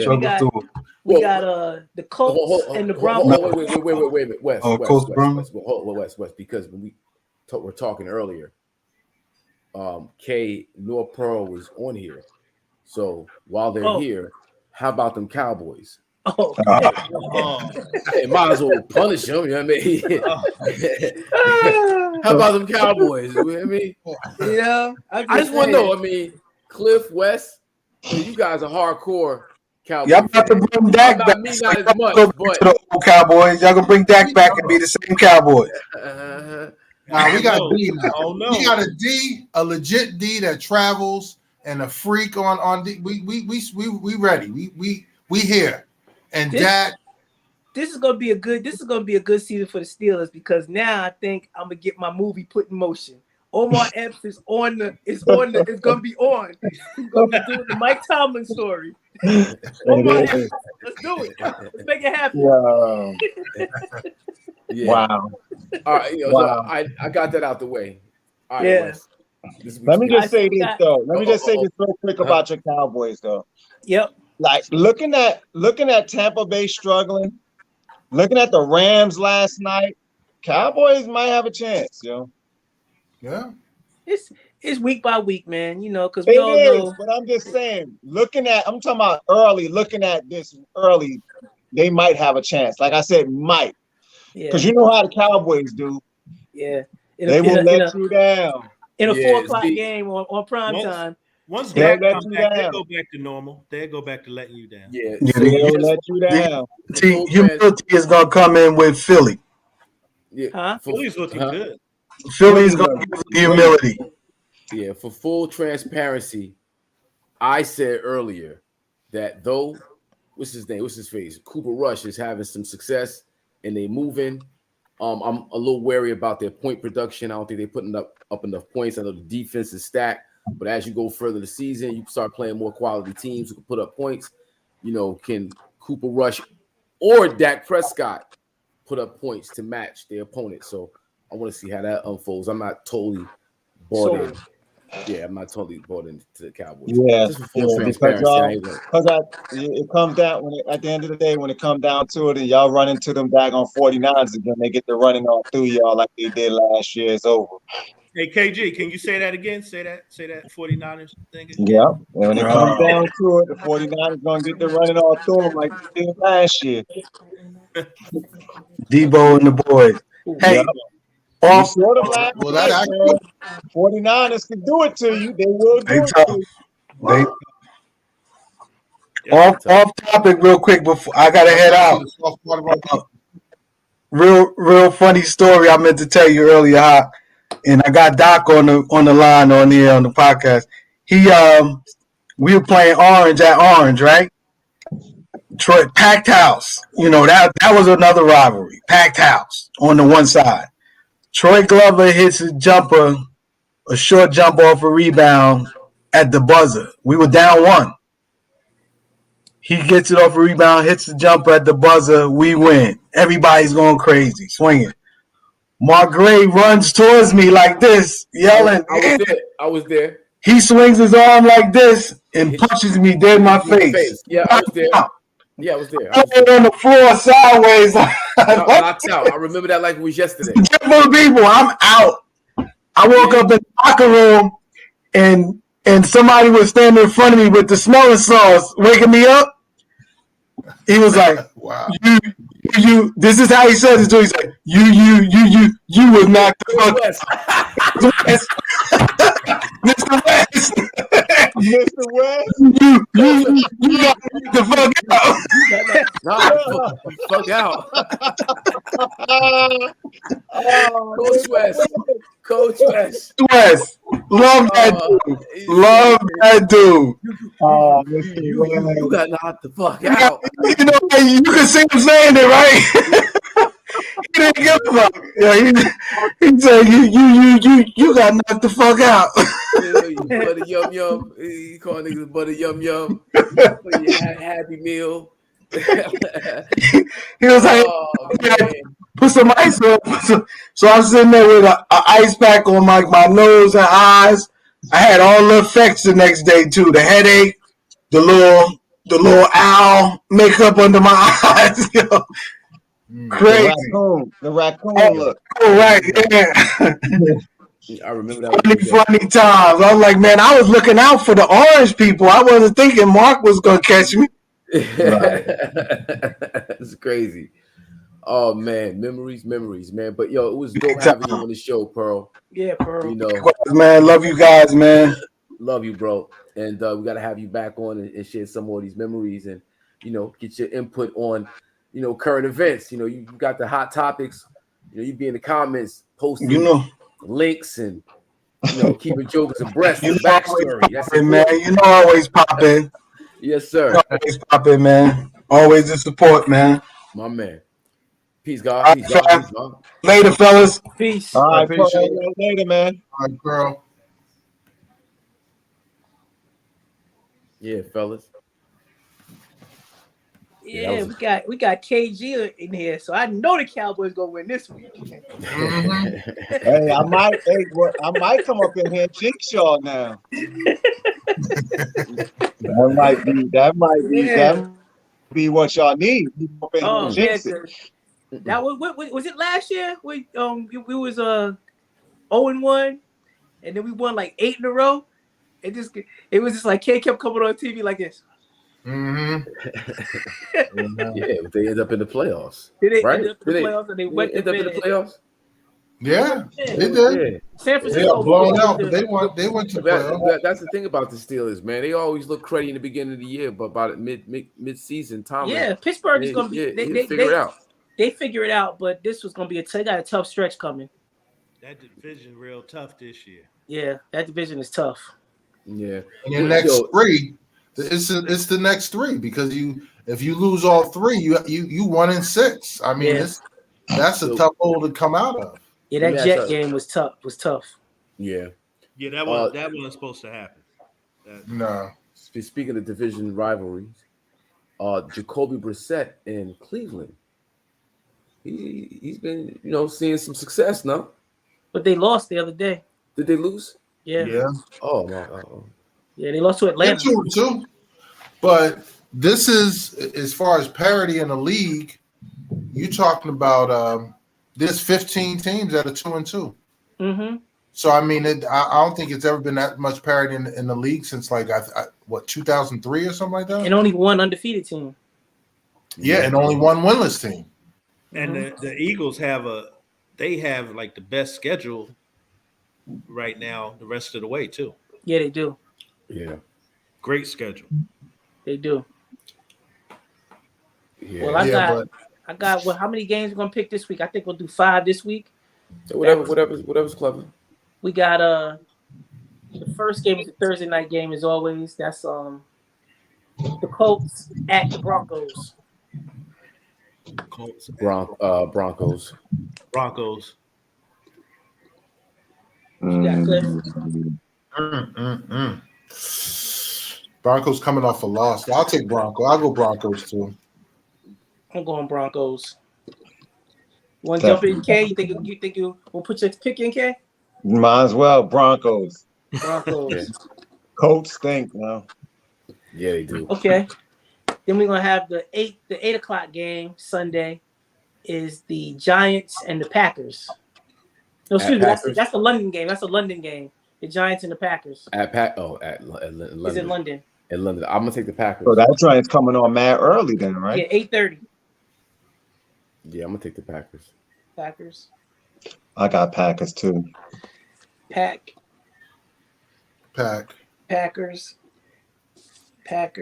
How about you, Coach E? Packers. Everybody's the same. Yeah. Although I think the Giants can cover that 8 points, that line they'll cover that, but I think Packers will win it. Okay. 12 o'clock game.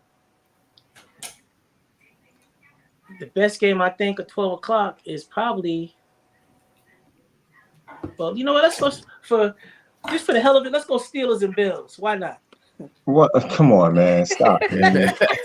Don't do that to me, man. Big West got all the jokes. Well, it's the Steelers and Bills, the Jets and the Dolphins. I mean, the Lions and the Patriots. We can do the Lions and the Patriots. That might be a good game. Let's do Jets and Dolphins because Tua without Tua, that'd be do that. Do that. Okay, Dolphins and Jets, 12 o'clock.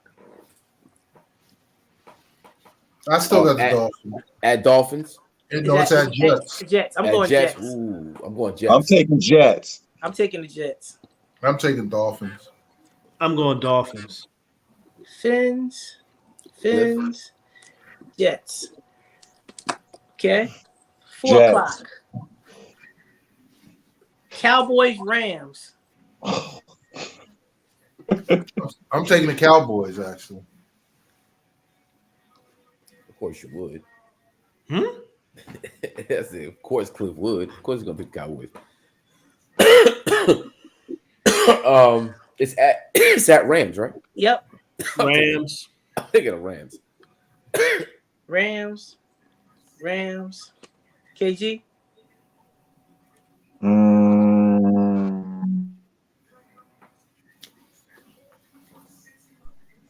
I pick them Cowboys and Rams. Pick the Cowboys. The Cowboys or the Rams? I heard you say both of them. He frozen now. Oh, he froze. I'm taking the Rams. All right, so I'm the lone wolf. Oh! Right now, yep. The 7:20 game is the Bengals and the Ravens. Ooh. Ravens. Where? In Baltimore. Ravens. Depends which uniform Cincinnati wears. I'm going to Ravens. Lone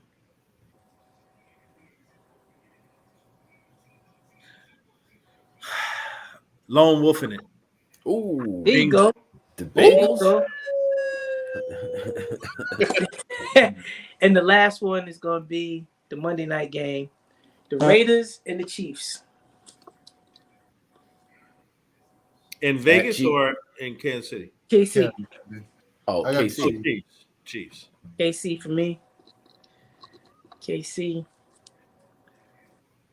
KC, you too, Cliff? Yep, KC. Okay, that's Hold on. KG's KG? in. So we got two picks for him. I need that Cowboys, Rams. Rams. I'm not picking no Cowboys. Okay. I need Cincinnati and the Ravens. At Ravens. Ravens. And I need KC or Raiders. At KC. KC. Okay. They're all there. Yeah. Got them all in.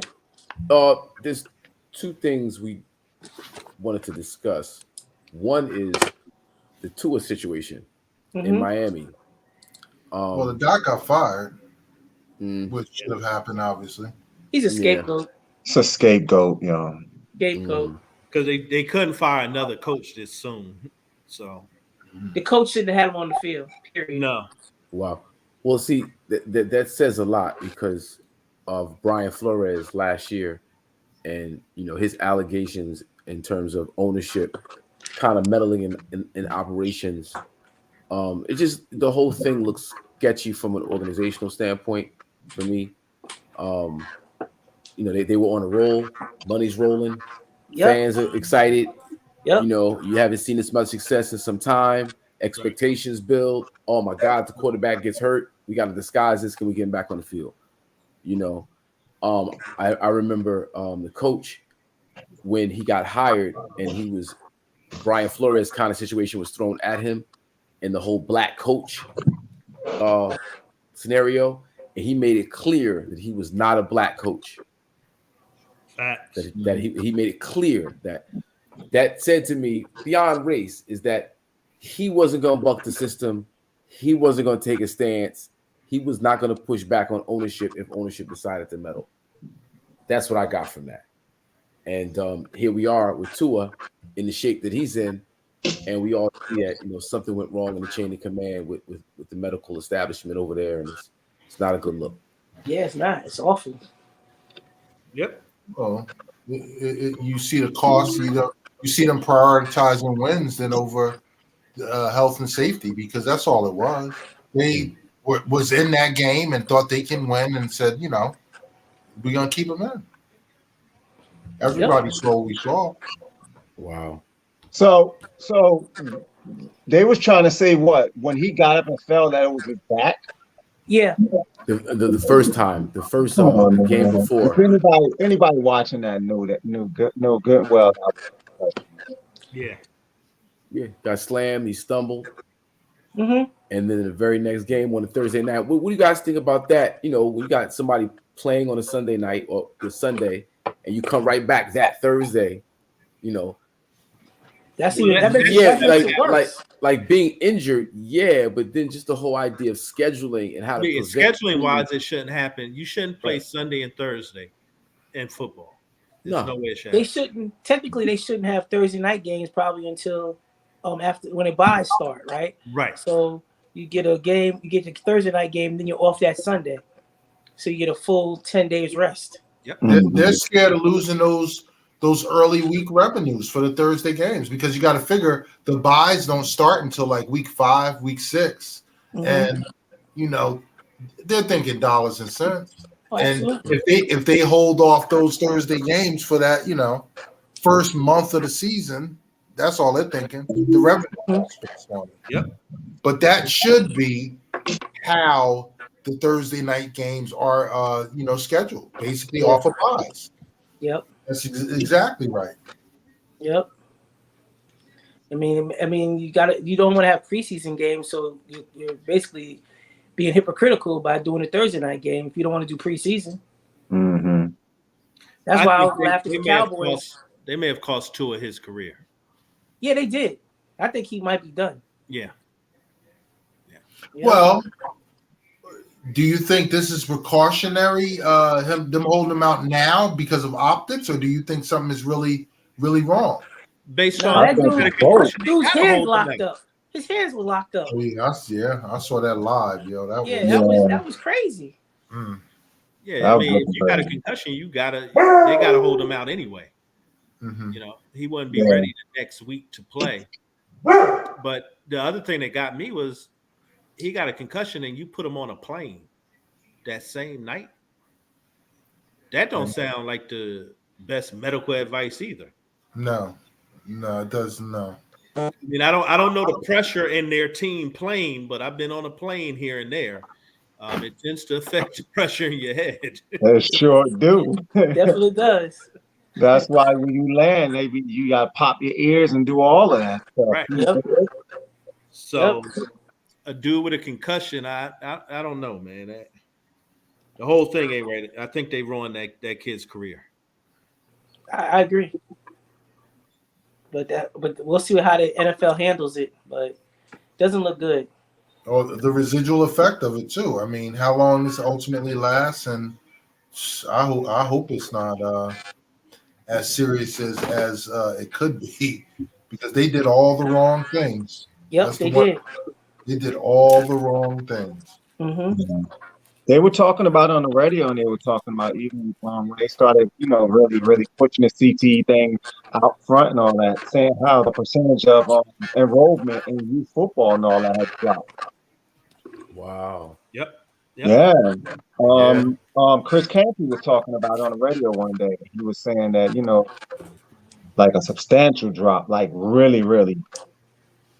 It's something like I want to say like 27%, something crazy. Yeah, it was. It was really high. I think it might have been a little bit higher than that. And they're now pushing flag football. You know, even at the high school level, they have flag football now here in Jersey. Yeah. Okay. It's a varsity sport now. Wow, it's crazy. So yeah, I mean, it's football is such an integral part of our lives. Grew up on it. It's like breathing for a lot of folks. Yeah. The game of football and how it's played. And we came up in a time where it was still a lot more dangerous than it is now. Like there's so many precautions put in place because of CTE and a lot, all the other problems that come along with playing this physical sport. So it's gonna be, it's sad to see, but at the same time, man, people's lives are on the line in a real way. You see Tua laying on the ground with his fingers twisted up like that. Like nobody wants to be like that. That's something that's, how much is that worth? How much money can you make to make that, worth that much? And he's in a contract year. He can get the contract this year. Yeah, he's in his third year. He wasn't going to get it this year, but he could technically get it. They might be on the right side of PR and go ahead and give him that. And he was actually doing pretty well. Like he was doing better than I thought he would be doing. Yeah. And with those weapons and all that, they were definitely gonna make him look good. Yeah. They'll take a 5-yard slant for 80 yards. Yes, they will. Yeah, but there is a nice reel, not nice, but there's a reel of all the times his passes were short, and you see Hill and Waddle kind of like waiting, having to run back to the ball. Like his arm doesn't really match the talent that's around him. Right, that's what I'm saying. I'm saying that those two cats will make him look even better.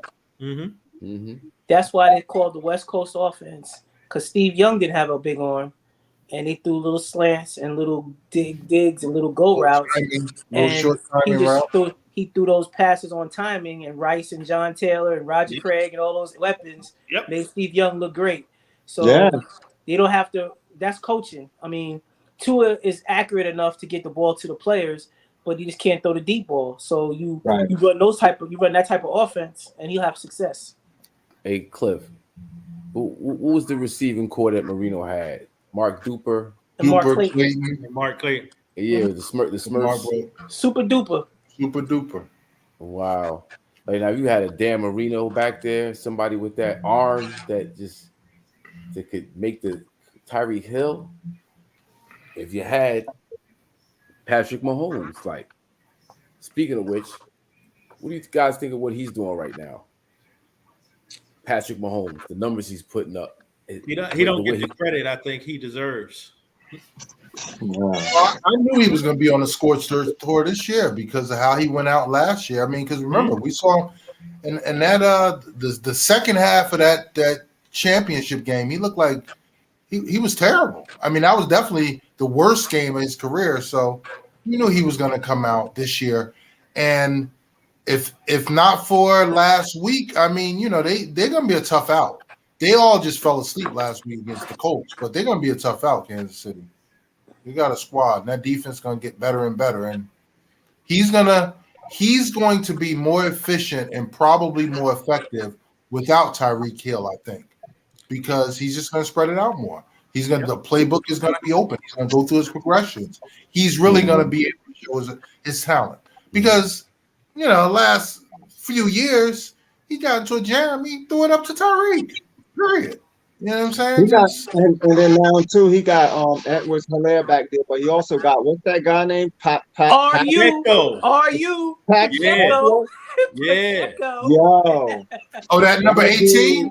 Yeah, are you, baby? That little dude is rough, yo. Oh, yeah. Yeah, they got some weapons out there, man. Pacheco. Are you? That's right. That's right, Wes. Yeah. He looked good. I didn't even realize he went to RU. Yeah, well, I've never watched the RU football game. Yeah, unfortunately, I caught a few. Yeah. Okay, nice. Yeah, he's local. Wow. Nice. Man. Yep. So yeah, man, it's been a really good show. Well, let me give it the money picks before we go. Oh yeah, money picks. The real money picks. Thank you, Cliff. Oh God. Best bets, Ravens. I had to put that cowboy on there for KG. We getting points this week, baby, and we gonna win outright. It's gonna be nasty when y'all when Dak come back and y'all start taking L's and people start saying put Cooper Rush back. Quarterback controversy. I was trying. On the real K. I was trying to say that. I was trying to warn that, like, yo, man, if he falter against the Eagles, if he get 2 back-to-back bad games because he's trying to get acclimated, he's still trying to learn and get his grip right, and we can't have none of those. He got to win. You better do that trying again. to get my grip right. I don't think the Eagles. Cooper Rush. I don't think the Eagles game is the game to be out there trying to get right. Yo. You need to wait till something else, yo. Yeah. Let Cooper go out there and get beat up against the Eagles, and then he might get Bledsoe. Yeah. Well, what they said? What was the other one called before that Bledsoe actually got? It was Marty. What is Marty? Not Wally Pipp or whatever they call. It was something like that. Oh yeah, Bledsoe. That's terrible. There's too many M's on the table. He's playing. Once he's ready, he's playing. Too many M's. It ain't clicking. It ain't clicking. Sometimes shit don't click. It just don't click. And you know, Jerry like a nice controversy. Sure do. Yeah, Jerry want anything they're gonna give him headlines. Jerry don't care about what nothing. He don't care about. That's why he put that out there. Yep. Mm-hmm. Yep. Well, it's on Dak right now. He got to execute, man. He got to come up big, bro. When he do come back, he got to come up but big. But I tell you what Jerry didn't do after 4 games. When Romo was quarterbacking, he wouldn't do it after 5. He wouldn't do it after 6. They were 10-1, and Jerry didn't want to say nothing about it being a quarterback controversy. So, Jerry's consistent. Oh, yeah. Yeah, consistently well, racist. That's why he made that comment. He had that flashback. Yeah, you think, and talking about throwing balls in the ground, you think Dak was throwing balls at the feet and in the ground? Let him get out there doing that with his hand hurt. That's what I'm saying. Like, he ain't like. But the thing about it, like, you didn't play preseason because they don't want you to get hurt, and you get hurt in the first game. You should just play in a series in preseason so you can at least have some type of continuity. That's why it don't matter. You can't protect guys like you want to protect them. They can get hurt anytime. Anytime. Play. Yeah, that's real. You got hurt in the first game. And you held them out all preseason. Yeah. Yep. That's crazy. Yeah. So, all right, fellas, we got our picks. Yep. Great show. We got a great guest. Yep. Got KG to come back in. I appreciate KG that. Back on the scene. Yes, sir. And not to harp on this, but I really want to know what that was like at Giant Stadium the other day, because that's like another level.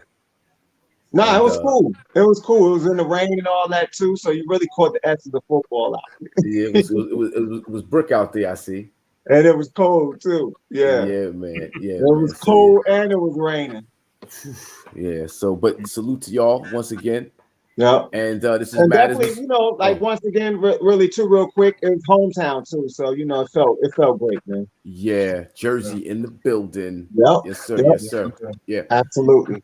And this is IZM Sports, and it's all Jersey here. So salute to you, brothers, and we out. Peace. Peace.